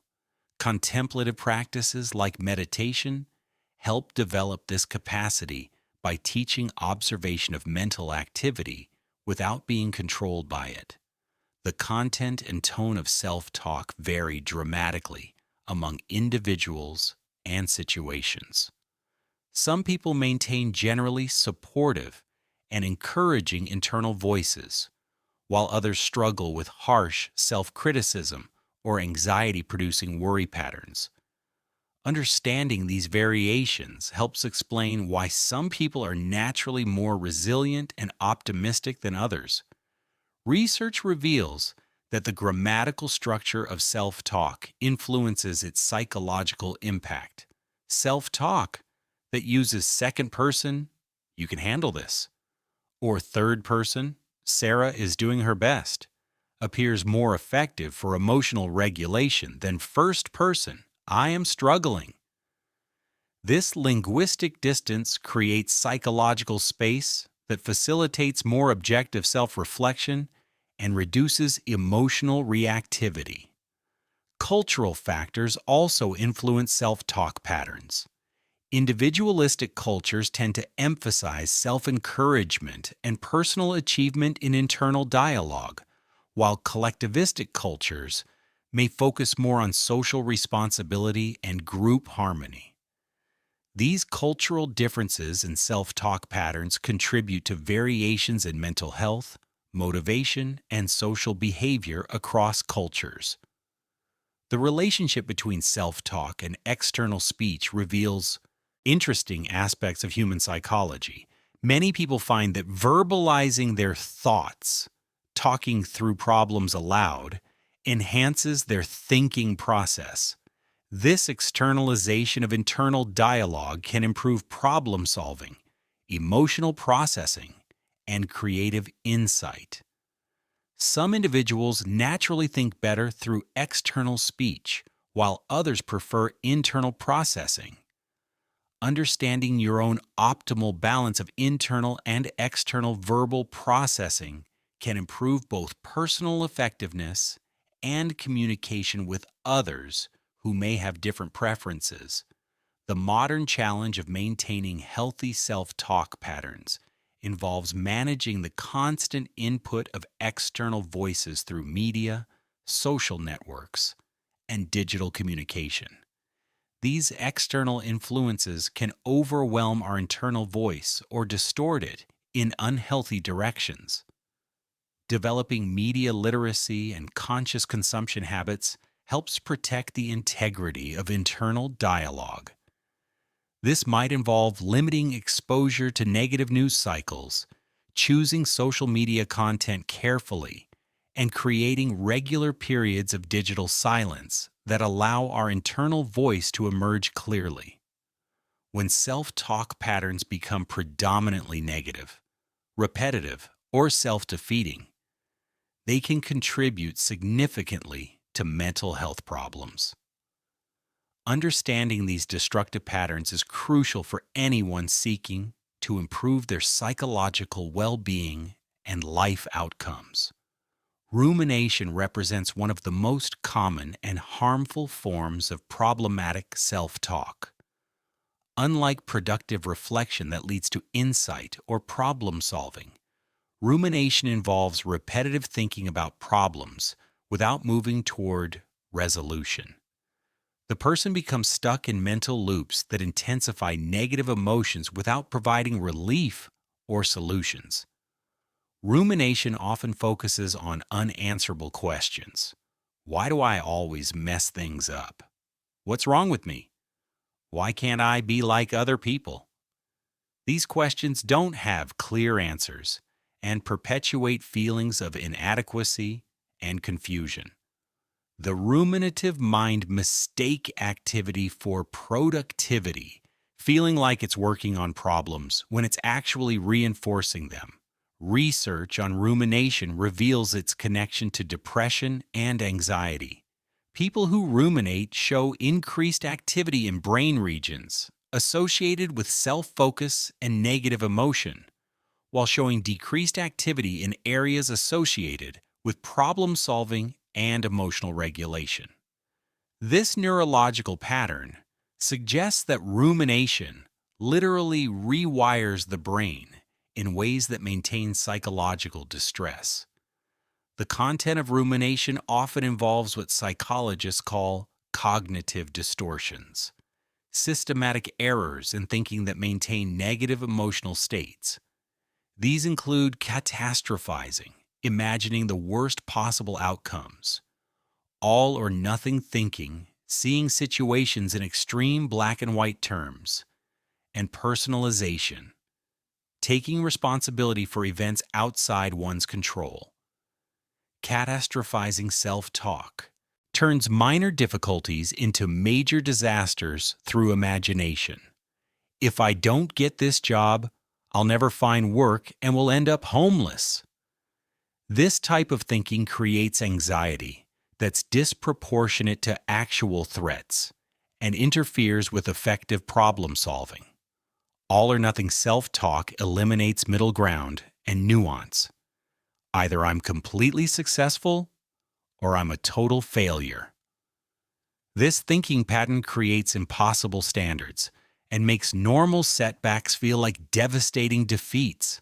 Life rarely fits into such extreme categories, but all or nothing thinking forces experience into these rigid frameworks. Personalization involves taking responsibility for events that are largely outside personal control. It's my fault that my friend is unhappy, or I should have prevented that accident. While taking appropriate responsibility for our actions is healthy, personalization creates guilt and anxiety about situations we cannot control. Mind reading represents another common distortion in self-talk. Everyone thinks I'm stupid, or he's probably annoyed with me. This pattern involves assuming we know what others are thinking, without evidence, usually assuming the worst. Mind reading creates social anxiety and prevents authentic communication. Fortune telling involves predicting negative futures. I'll never be able to do this, or things will never get better. These predictions often become self-fulfilling prophecies, as negative expectations lead to behaviors that create negative outcomes. Emotional reasoning occurs when feelings are treated as evidence of reality. I feel like a failure, so I must be a failure. Or I feel anxious, so something bad must be about to happen.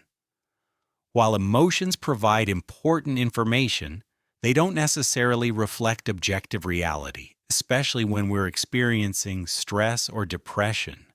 The should statements that populate much self-talk create ongoing stress and disappointment. I should be further along in my career. I should be married by now. Or I should never feel angry. These internal demands assume that life should conform to our expectations rather than accepting reality as it is. Labeling involves reducing the complexity of self or others to simple negative categories. I'm lazy, she's selfish, or they're idiots. This type of thinking prevents growth and change by creating fixed identities rather than recognizing that behavior is contextual and changeable. The comparison trap involves constant mental comparisons with others. Everyone else has their life figured out. I'm not as smart/attractive/successful as her, or other people don't struggle like I do. This pattern ignores the complexity and hiddenness of others' lives while creating ongoing dissatisfaction with one's own circumstances. These negative patterns of self-talk often develop during childhood and adolescence, when we're most vulnerable to internalizing critical messages from family, peers, or culture. The harsh internal critic may speak with the voice of a demanding parent, a cruel teacher, or cultural messages about success and worth. Understanding the learned nature of these patterns provides hope for change. Just as we acquire these ways of talking to ourselves through experience, we can develop healthier patterns through conscious effort and practice. The brain's neuroplasticity means that even long-established patterns of negative self-talk can be modified. However, changing self-talk patterns requires patience and persistence. These internal voices have often been active for decades, and they tend to increase in volume during times of stress or challenge. The work of transformation involves not just changing the content of self-talk, but also developing a different relationship with mental activity in general. Many people discover that their negative self-talk intensifies when they first begin paying attention to it. This isn't a sign that the practice is making things worse, but rather that they're becoming aware of patterns that were previously unconscious. This increased awareness, while initially uncomfortable, is the first step toward meaningful change. The process of transforming negative self-talk involves several key strategies that have been validated through psychological research and clinical practice. These approaches don't aim to eliminate all negative thoughts, an impossible goal, but rather to develop a more balanced, realistic, and supportive internal dialogue. Awareness development represents the foundational step in changing self-talk patterns. Most people are largely unconscious of their internal dialogue, letting thoughts run automatically without examination.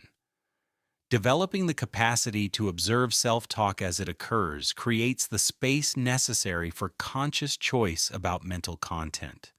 This awareness can be cultivated through regular check-ins throughout the day. What am I saying to myself right now? Initially, many people discover that their minds are more active and chaotic than they realized, with thoughts jumping rapidly between topics, concerns, and commentaries. Mindfulness meditation supports this awareness development by teaching observation of mental activity without immediate reaction.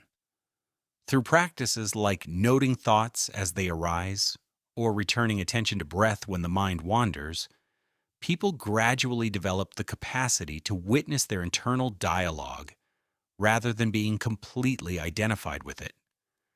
Journaling provides another powerful tool for increasing self-talk awareness. Writing down recurring thoughts makes them visible and concrete, rather than allowing them to remain vague and unconscious. Many people are surprised to discover the repetitive nature of their mental content when they begin tracking it systematically. Once awareness is established, the next step involves evaluating the accuracy and helpfulness of specific thoughts. Cognitive restructuring techniques help examine the evidence for and against particular beliefs, considering alternative explanations and more balanced perspectives. This evaluation process might involve questions like, what evidence supports this thought? What evidence contradicts it? How would I evaluate this situation if it were happening to a friend? What would a wise, compassionate person say about this? Is this thought helping me or hindering me? What would be a more accurate or helpful way to think about this situation? The goal isn't to replace negative thoughts with unrealistically positive ones, but to develop more accurate and balanced perspectives instead of, I always mess everything up. A more balanced thought might be, I made a mistake this time, but I've succeeded at many things and can learn from this experience. Perspective taking represents another valuable technique for transforming self-talk. This involves consciously shifting viewpoints to gain broader understanding of situations. Time perspective asks how this situation will seem in a week, month, or year. Other person perspective considers how the situation looks from different people's viewpoints. Broader context perspective places current challenges within the larger context of life experience and global circumstances. These perspective shifts often reveal that situations feel more serious and permanent from within than they actually are. The person who thinks my life is ruined because I didn't get that job might benefit from considering how many people face similar setbacks and go on to find even better opportunities. Compassionate self-talk involves learning to address ourselves with the same kindness we would offer to a good friend facing similar challenges. This doesn't mean avoiding responsibility or glossing over problems, but rather responding to difficulties with understanding and support rather than harsh criticism. Compassionate self-talk might sound like, "This is a difficult situation, and it makes sense that I'm struggling. Everyone faces challenges like this. What do I need right now to take care of myself and move forward constructively?" This approach maintains accountability while providing emotional support. Research on self-compassion reveals its profound benefits for mental health and resilience. People who respond to setbacks with kindness rather than criticism show lower rates of depression and anxiety, greater motivation to learn from mistakes, and better relationships with others. Developing self-compassion often involves recognizing the common humanity in our struggles. Instead of feeling isolated by our problems, we can remember that difficulty, disappointment, and imperfection are universal human experiences. This recognition reduces the shame that often accompanies negative self-talk. Reframing techniques help transform the meaning of challenging experiences through changes in perspective or interpretation. Instead of viewing setbacks as evidence of personal inadequacy, they can be reframed as learning opportunities, character-building experiences, or necessary steps in the growth process. This doesn't mean denying the reality of difficulties or pretending that problems don't matter. Rather, reframing involves finding empowering meanings in challenging circumstances while maintaining realistic assessment of situations. A job loss might be reframed from "I'm a failure" to "This is an opportunity to find work that better matches my values and skills." A relationship ending might shift from "I'll never find love" to "This experience taught me important things about what I want in partnership." Behavioral experiments test the accuracy of negative predictions and beliefs through action. If someone believes "I'll embarrass myself if I speak up in meetings," they might experiment with making small contributions to observe actual outcomes rather than assumed ones. These experiments often reveal that feared outcomes are less likely or less severe than anticipated. The person who avoids social situations because they believe others will reject them might discover through gradual exposure that most people are actually quite accepting and friendly. Goal-oriented self-talk focuses internal dialogue on constructive action rather than dwelling on problems or engaging in self-criticism. This involves asking questions like, "What can I do about this situation? What's the next small step I can take? How can I use this experience to grow or learn?"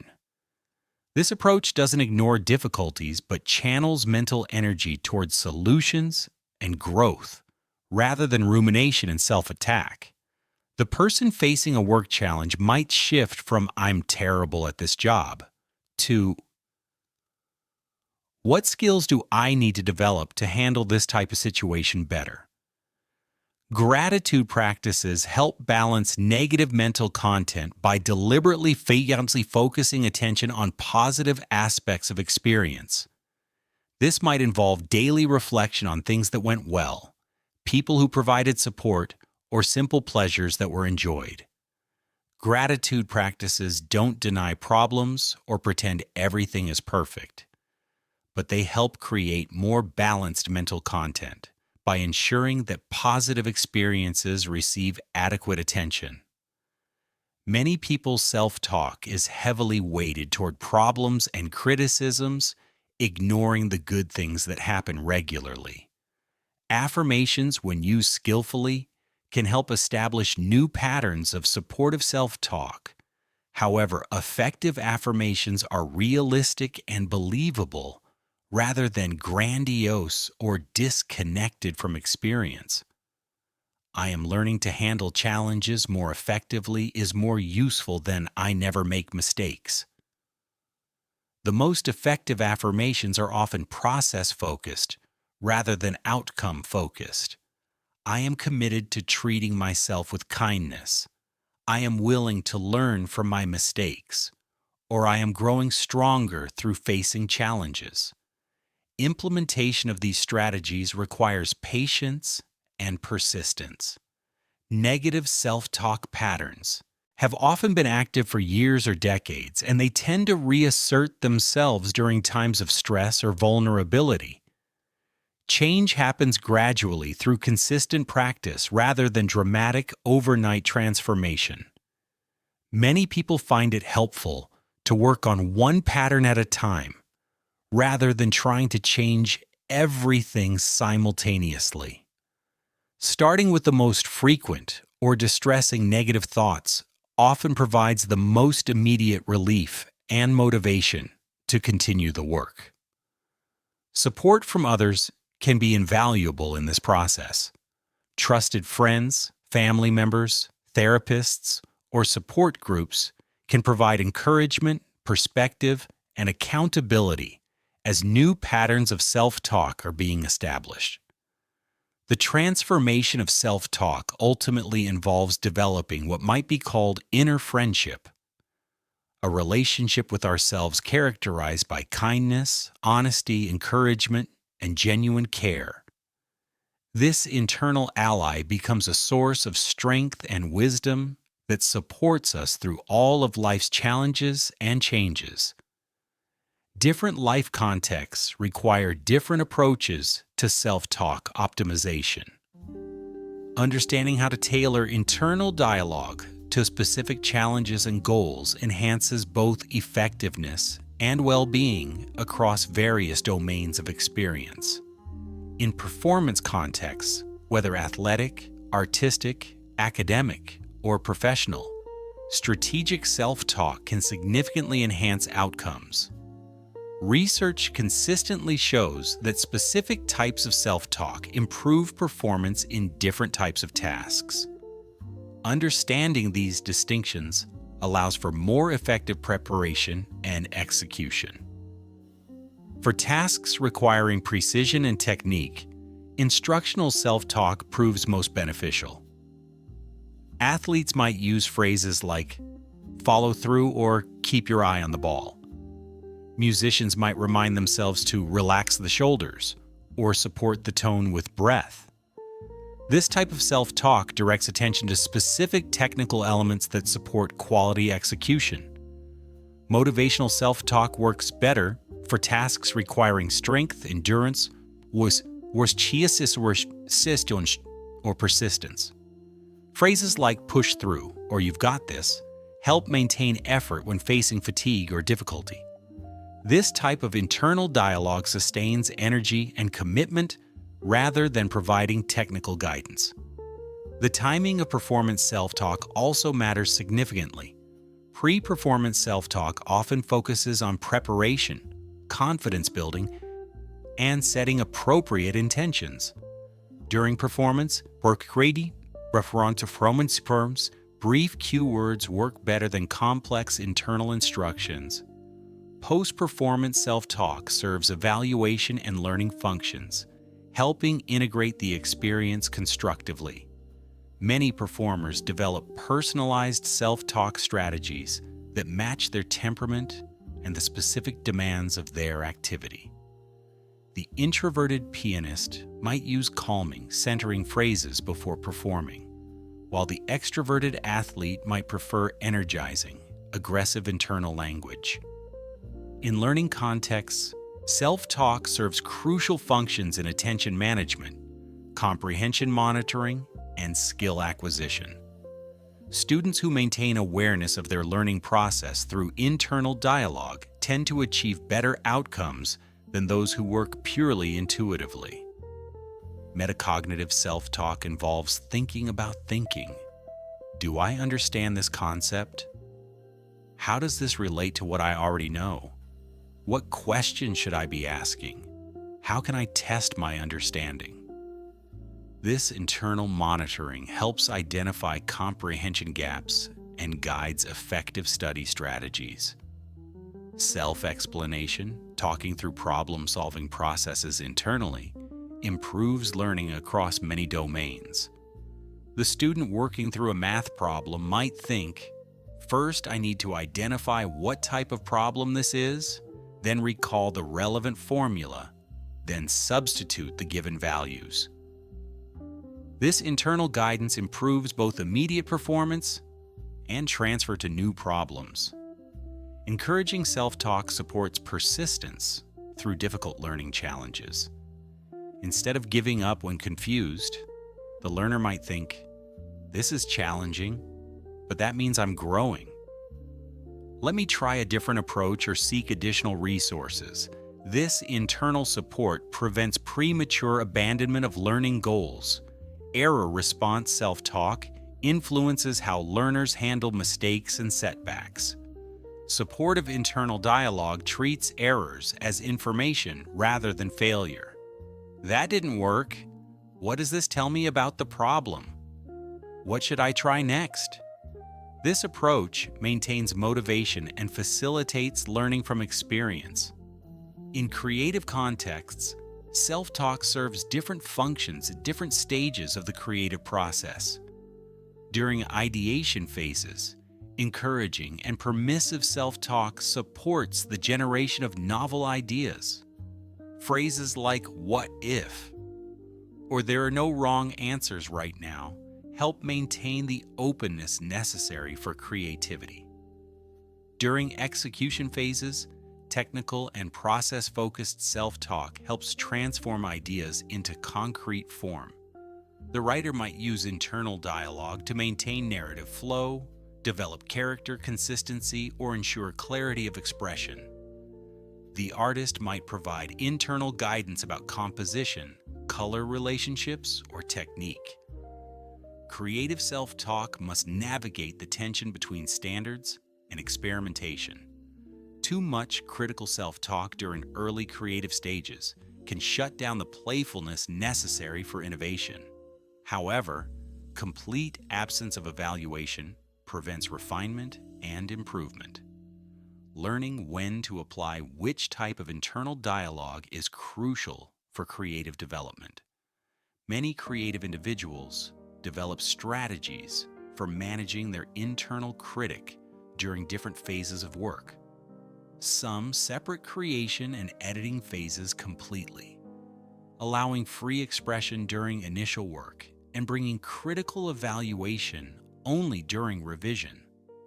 Others learn to soften their internal critic's voice, maintaining quality standards while preserving creative courage. In relationship contexts, self-talk significantly influences interpersonal dynamics and outcomes. The internal dialogue before, during, and after social interactions shapes our emotional state, behavior, and interpretation of others' responses. Pre-social self-talk can either increase or decrease social confidence. Supportive internal dialogue might sound like, "I'm looking forward to connecting with these people," or "I have interesting things to contribute to this conversation." Anxious self-talk creates preemptive stress. What if I say something stupid? Or, "they probably won't like me." During social interactions, self-talk influences attention and responsiveness. People focused on internal criticism or anxiety miss important social cues and struggle to be fully present with others. Those with supportive internal dialogue can attend more fully to the interaction and respond more authentically. Post-social self-talk affects how we process interpersonal experiences and what we learn from them. Harsh internal criticism about social performance can turn neutral or positive interactions into sources of anxiety and self-doubt. Balanced evaluation helps integrate social experiences constructively while maintaining self-esteem. Conflict situations particularly benefit from skillful self-talk management. Internal dialogue during disagreements can escalate or de-escalate tension. Inflammatory self-talk, like "they're being unreasonable" or "I have to win this argument," increases emotional reactivity and reduces problem-solving effectiveness. De-escalating self-talk maintains perspective and supports constructive engagement. This person has a different viewpoint that might contain some truth, or the goal is understanding, not winning. This internal stance supports the emotional regulation necessary for productive conflict resolution. In intimate relationships, self-talk patterns significantly influence satisfaction and stability. Partners who maintain generous internal interpretations of each other's behavior tend to have happier and more lasting relationships. When a partner is late, thinking traffic must be bad creates different emotional consequences than "they don't respect my time." Relationship self-talk also involves ongoing narrative construction about the relationship itself. Couples who maintain positive stories about their partnership, focusing on growth, shared values, and successful collaboration, tend to weather difficulties better than those who develop negative narratives about incompatibility or inevitable decline. In health and wellness contexts, self-talk influences both physical and mental well-being. The internal dialogue surrounding illness, medical treatment, exercise, and self-care significantly affects outcomes and quality of life. Illness-related self-talk can either support healing or increase suffering. Catastrophic thinking about health problems often worsens both physical symptoms and emotional distress. Balanced health-related self-talk acknowledges difficulties while maintaining hope and focus on constructive action. Exercise and fitness self-talk influences both performance and adherence to healthy habits. Internal dialogue during physical activity can provide motivation, technique reminders, and distraction from discomfort. Long-term fitness success often depends on developing internal narratives that support consistent effort rather than perfectionist expectations. Self-care self-talk involves the internal permission and encouragement necessary to prioritize personal well-being. Many people struggle with internal critics that label self-care as selfish or indulgent. Developing internal voices that support appropriate self-care is crucial for maintaining health and preventing burnout. In work contexts, self-talk influences productivity, job satisfaction, and career development.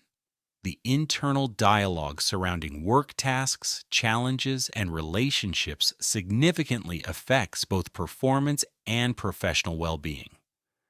Task-focused work self-talk helps maintain attention and quality in professional activities.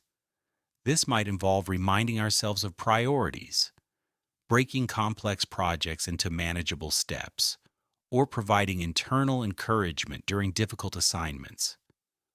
Career-related self-talk involves ongoing narrative construction about professional identity, goals, and development.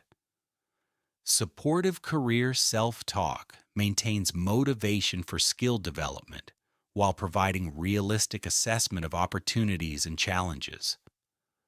Workplace relationship self-talk influences interactions with colleagues, supervisors, and clients. Internal dialogue that assumes positive intent and focuses on collaboration tends to create better working relationships than self-talk focused on competition, criticism, or self-protection. Professional challenge self-talk determines how we respond to setbacks, criticism, and skill gaps in work contexts. Growth-oriented internal dialogue treats challenges as development opportunities rather than threats to identity or security. The key to effective contextual self-talk lies in matching internal dialogue to situational demands while maintaining overall self-support and realistic perspective. This requires developing awareness of different types of self-talk and consciously choosing approaches that serve current goals and well-being. Throughout human history, few figures have contributed as profoundly to our understanding of the human psyche as Carl Gustav Jung. His insights into the unconscious mind, the process of psychological development, and the universal patterns that shape human experience remain relevant and transformative nearly a century after their initial formulation. Jung's approach to psychology was revolutionary in its recognition that the human psyche operates according to principles that transcend individual experience. He proposed that beneath our personal unconscious lies a deeper layer, the collective unconscious, containing universal patterns and images that influence all human beings, regardless of culture or historical period.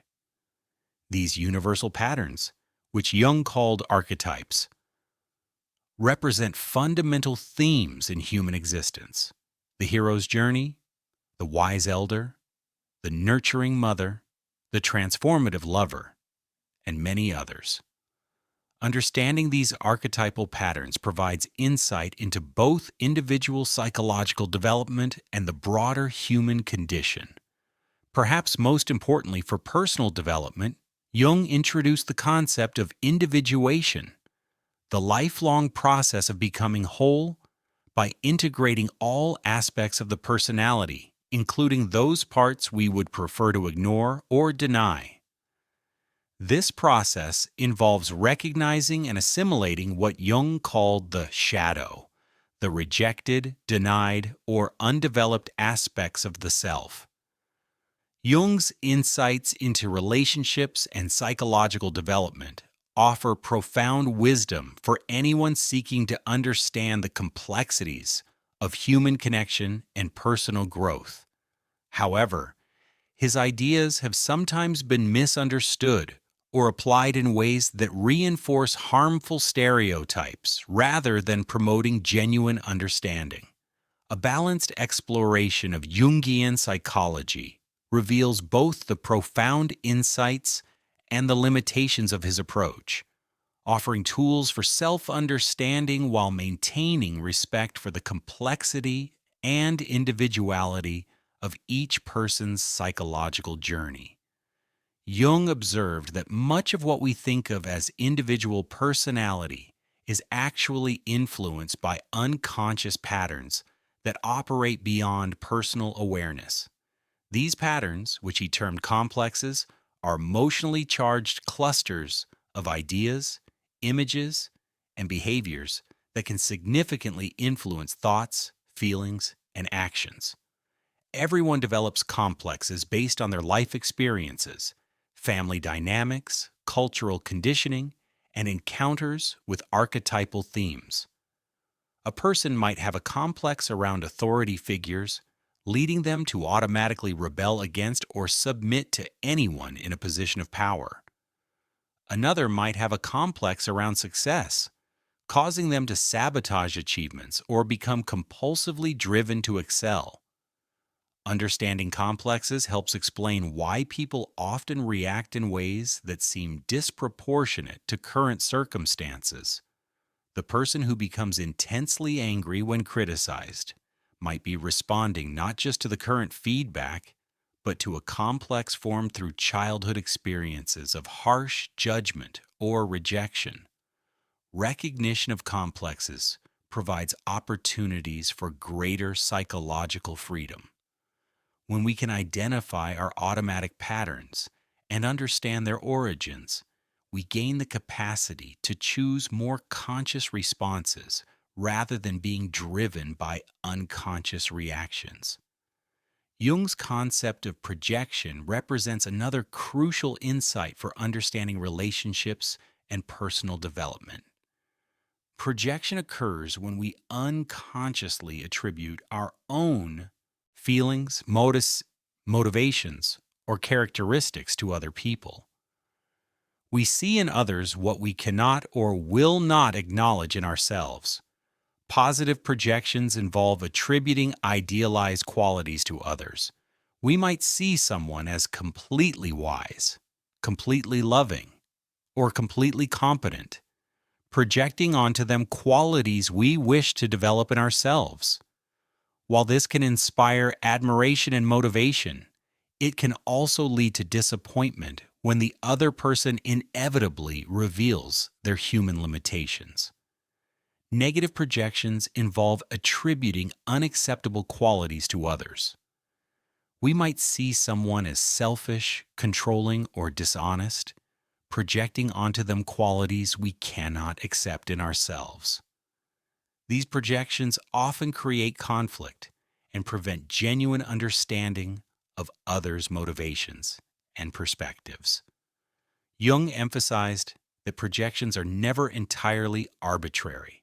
We tend to project onto others qualities that exist in some form within ourselves, either as undeveloped potentials or as rejected aspects of our personality. The person who constantly criticizes others for being selfish might need to examine their own relationship with self-care and personal needs.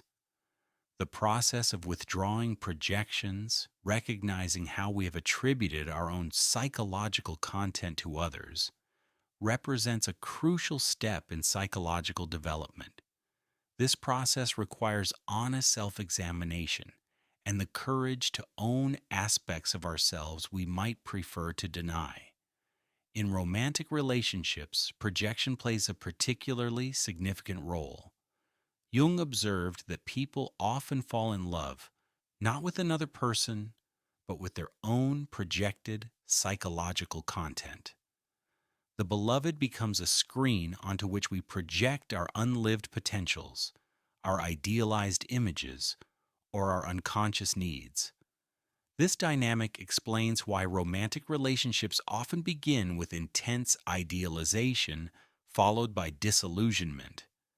As the real person emerges from behind our projections, we may feel betrayed or disappointed, not recognizing that the betrayal involves our own unrealistic expectations rather than the other person's deception. However, Jung also recognized that projection in relationships isn't entirely problematic. The initial fascination created by projection can bring people together and create opportunities for genuine connection. The key lies in gradually recognizing and withdrawing projections while developing authentic appreciation for the other person as they actually are. This process requires what Jung called holding the tension of opposites, maintaining love and commitment while acknowledging disappointment, accepting human limitations while still believing in growth potential, embracing both the light and shadow aspects of ourselves and our partners. Jung's concept of the anima and animus, the inner feminine and masculine principles, offers insights into both individual development and relationship dynamics. According to Jung, everyone carries both masculine and feminine psychological qualities, regardless of biological gender. The integration of these inner opposites contributes to psychological wholeness. The anima, The inner feminine principle relates to qualities like receptivity, intuition, emotional depth, and connection to the unconscious. The animus, the inner masculine principle, involves qualities like assertiveness, logical thinking, goal orientation, and connection to conscious intention. In psychologically healthy individuals, both principles are developed and integrated. Such people can be both receptive and assertive, both intuitive and logical, both emotionally connected and rationally clear. They don't need to choose between these qualities but can access different aspects of themselves as situations require. However, many people develop one-sidedly, overemphasizing either masculine or feminine qualities while neglecting their opposite. This creates internal imbalance and often leads to seeking completion through relationships with others who embody the neglected qualities. A person who has overdeveloped masculine qualities might be highly successful in career and goal achievement, but struggle with emotional intimacy and intuitive awareness. They might be attracted to partners who are very emotionally expressive and intuitive, unconsciously seeking balance through relationship. Conversely, someone who has overdeveloped feminine qualities might be very emotionally aware and relationally skilled, but struggle with assertiveness and goal-directed action.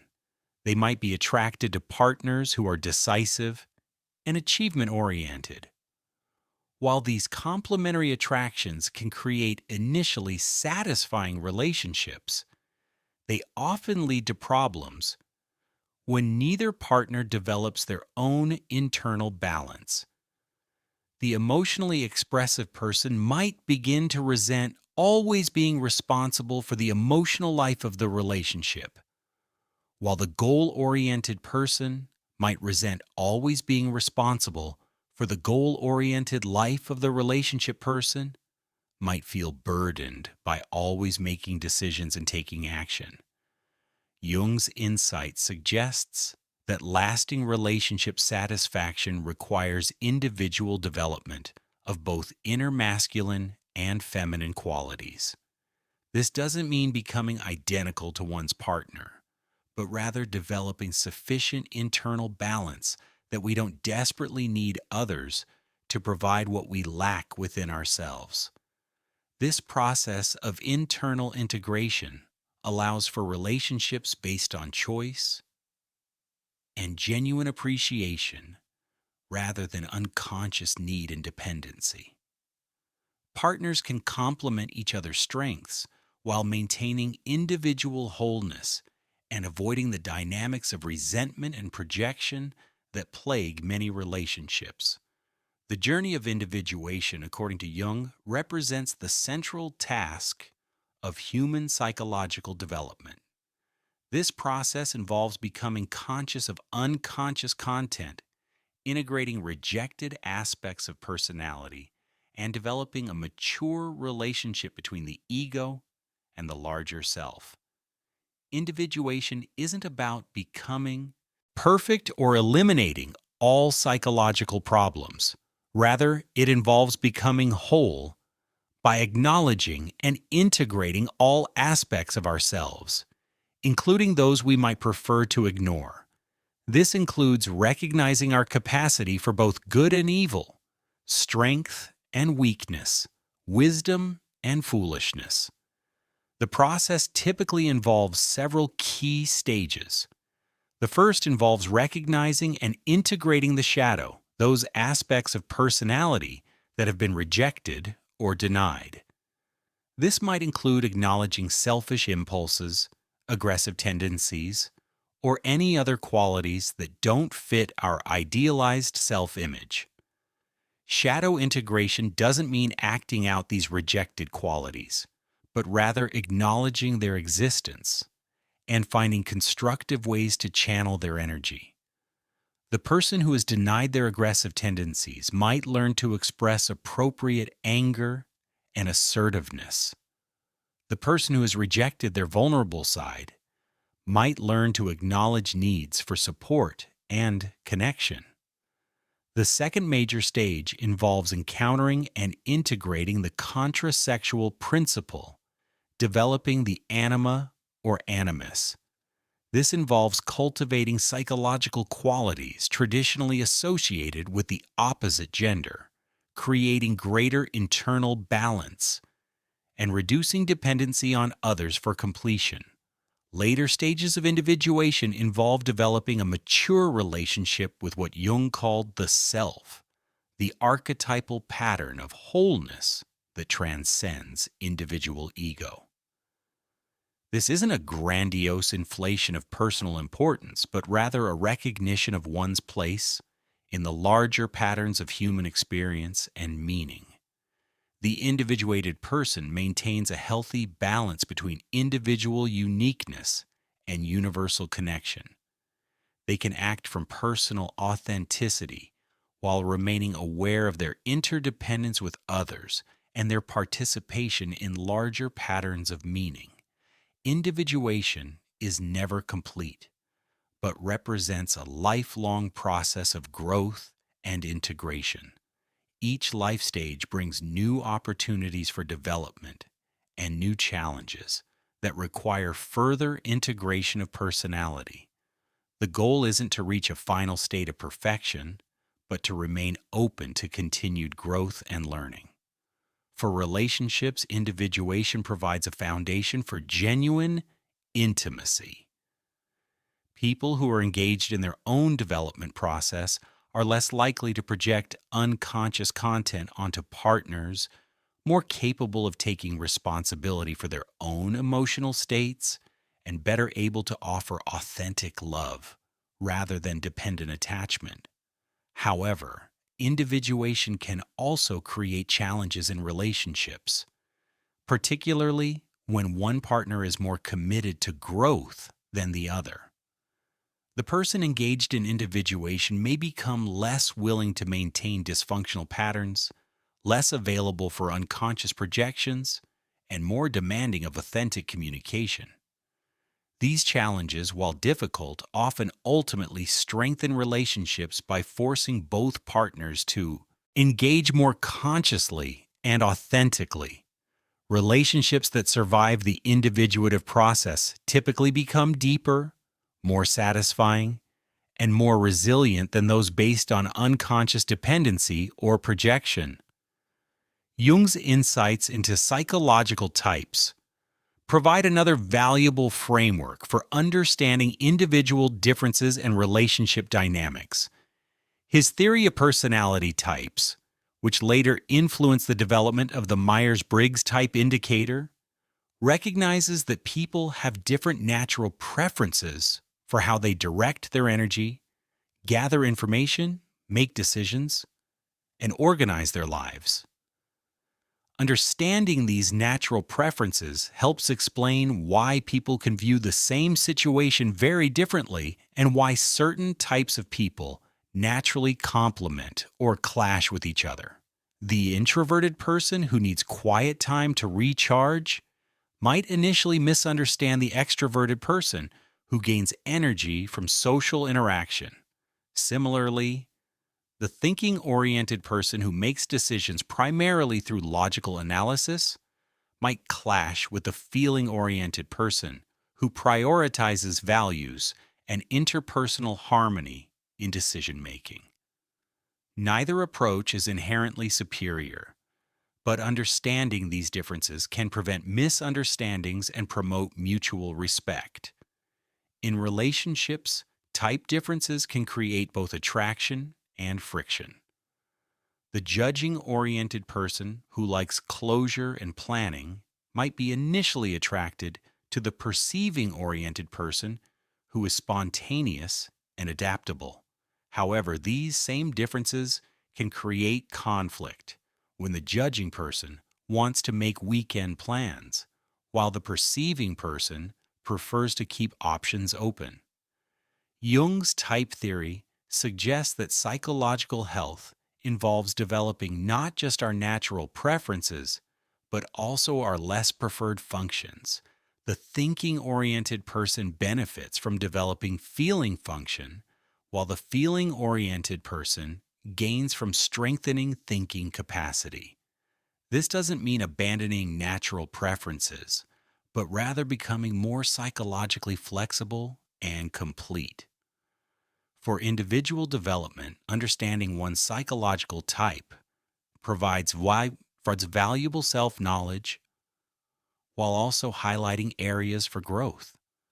The strongly extroverted person might need to develop capacity for solitary reflection, while the strongly introverted person might benefit from expanding social engagement skills. The application of Jungian insights to contemporary life requires careful consideration of both their wisdom and their limitations. Jung's theories were developed within a specific cultural and historical context, and some aspects of his thinking reflect the biases and assumptions of his time. However, many of Jung's core insights remain profoundly relevant for anyone seeking to understand psychological development and relationship dynamics. The concepts of projection, shadow integration, and individuation provide valuable frameworks for personal growth and authentic relationship. Contemporary applications of Jungian psychology emphasize the importance of individual uniqueness while recognizing universal patterns. Rather than forcing people into rigid categories or stereotypes, modern Jungian approaches use archetypal insights as starting points for exploration rather than final conclusions. The process of individuation, adapted for contemporary life, involves becoming conscious of our own psychological patterns, taking responsibility for our projections and emotional reactions, and committing to ongoing growth and self-understanding. This work benefits not just individuals, but also their relationships and communities. In romantic relationships, Jungian insights suggest the importance of choosing partners based on genuine compatibility rather than unconscious projections, developing individual wholeness rather than seeking completion through others, and maintaining both intimacy and autonomy within committed partnerships. For personal development, Jung's work emphasizes the value of self-reflection, the importance of integrating all aspects of personality, including those we'd prefer to ignore, and the ongoing nature of psychological growth throughout the lifespan. Perhaps most importantly, Jung's psychology offers hope for genuine transformation through conscious engagement with our own psychological process, rather than being victims of unconscious patterns. We can become active participants in our own development, creating more authentic and fulfilling lives through increased self-awareness and conscious choice. The journey of psychological development, as Jung understood it, is not easy or comfortable, but it is ultimately liberating. It requires courage to face our own shadows, wisdom to recognize our projections, and commitment to ongoing growth. However, for those willing to undertake this work, it offers the possibility of genuine authenticity, meaningful relationships, and a life aligned with our deepest values and potentials. Modern psychology continues to build upon Jung's foundational insights while also refining and expanding his original formulations. Contemporary research in neuroscience, attachment theory, and cognitive psychology has provided additional understanding of the mechanisms underlying many of the patterns Jung first identified. For example, research on implicit bias validates Jung's observations about projection, showing how unconscious associations influence our perceptions and judgments of others. Studies of attachment styles confirm that early relationship experiences create unconscious patterns that influence adult relationships. Neuroscientific research on emotion regulation supports Jung's emphasis on the importance of integrating rather than suppressing difficult aspects of personality. However, contemporary psychology also recognizes the limitations of some Jungian concepts. The strict gender associations of anima and animus are now understood as culturally constructed rather than universally valid. The emphasis on individual development is balanced with recognition of the importance of cultural context and social justice in psychological well-being. Modern applications of Jungian insights emphasize flexibility, cultural sensitivity, and individual uniqueness rather than rigid adherence to archetypal patterns.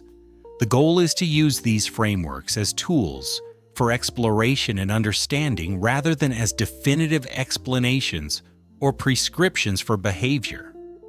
For anyone interested in applying Jungian insights to their own development, the key lies in approaching this work with both seriousness and lightness, taking the process seriously while holding theories lightly, using concepts as starting points for exploration rather than final truths, and maintaining focus on practical growth rather than theoretical perfection. The ultimate measure of any psychological framework is not its theoretical elegance, but its practical usefulness in creating more authentic, satisfying, and meaningful lives. By this measure, Jung's contributions continue to offer valuable guidance for anyone committed to understanding themselves more deeply and relating to others more authentically. In our exploration of solitude, the fool archetype, self-talk, and Jungian individuation, we have traversed 4 interconnected territories of human psychological experience. Each territory offers its own unique insights, yet together they reveal the fundamental importance of developing a conscious relationship with our own inner life. Solitude provides the space necessary for authentic self-encounter, free from the distractions and projections that characterize much of social life. In genuine solitude, we can discover who we are beneath our social roles and cultural conditioning. We can process experiences, integrate learning, and connect with deeper sources of creativity and wisdom. The fool archetype reminds us that wisdom often requires the courage to appear foolish, to embrace uncertainty, and to maintain wonder in the face of life's complexities. The fool's journey from innocent potential through experience toward integrated wisdom mirrors our own developmental process, showing that growth requires both courage and humility. Self-talk reveals the continuous internal dialogue that shapes our emotional experience and behavioral choices. By learning to observe and consciously influence this inner conversation, we can transform negative patterns that create suffering and cultivate supportive internal voices that enhance resilience and effectiveness. Jung's insights into individuation provide a comprehensive framework for understanding psychological development as a lifelong process of becoming whole. Through recognizing our projections, integrating our shadows, and developing both masculine and feminine psychological qualities, we can create more authentic relationships and more meaningful lives. These 4 territories are not separate domains, but interconnected aspects of a unified journey toward greater consciousness and authenticity. Solitude provides the context for self-discovery. The fool's wisdom guides our approach to uncertainty and change. Healthy self-talk supports our ongoing development, and individuation offers a comprehensive framework for understanding the whole process. The practical implications of this exploration extend into every area of life. In relationships, increased self-awareness and reduced projection create possibilities for deeper intimacy and more authentic connection. In work, understanding our psychological patterns and internal dialogue enhances both effectiveness and satisfaction. In personal development, recognizing universal patterns while honoring individual uniqueness provides guidance for continued growth. Perhaps most importantly, this exploration reveals that psychological development is not a luxury for the psychologically inclined, but a necessity for anyone seeking to live fully and authentically. In a world that often pressures us toward conformity, distraction, and unconsciousness, the development of inner awareness becomes an act of both personal and social responsibility. The journey inward, through solitude, archetypal wisdom, conscious self-talk, and individuation, ultimately serves not just individual fulfillment, but collective healing. People who have done their own psychological work become beacons for others, demonstrating that authentic living is possible and inspiring others to undertake their own journey toward consciousness. This is not easy work. It requires courage to face what we have avoided, patience with the slow pace of deep change, and commitment to ongoing growth rather than arrival at a final destination. Yet for those willing to undertake this journey, it offers rewards that extend far beyond personal satisfaction, the possibility of contributing to a more conscious, compassionate, and authentic world. The inner landscape we've explored is not a retreat from the world, but preparation for fuller engagement with it. The person who has learned to be alone can be more fully present with others. The one who has embraced their inner fool can approach challenges with creativity and resilience. The individual who has transformed their self-talk can offer more constructive communication in all relationships. The person committed to individuation can participate in collective endeavors without losing their authentic voice. As you continue your own exploration of these territories, remember that the goal is not perfection, but greater consciousness, not arrival, but ongoing journey, not individual achievement, but service to the larger patterns of healing and growth that our world so desperately needs. The work you do on yourself is never only about yourself.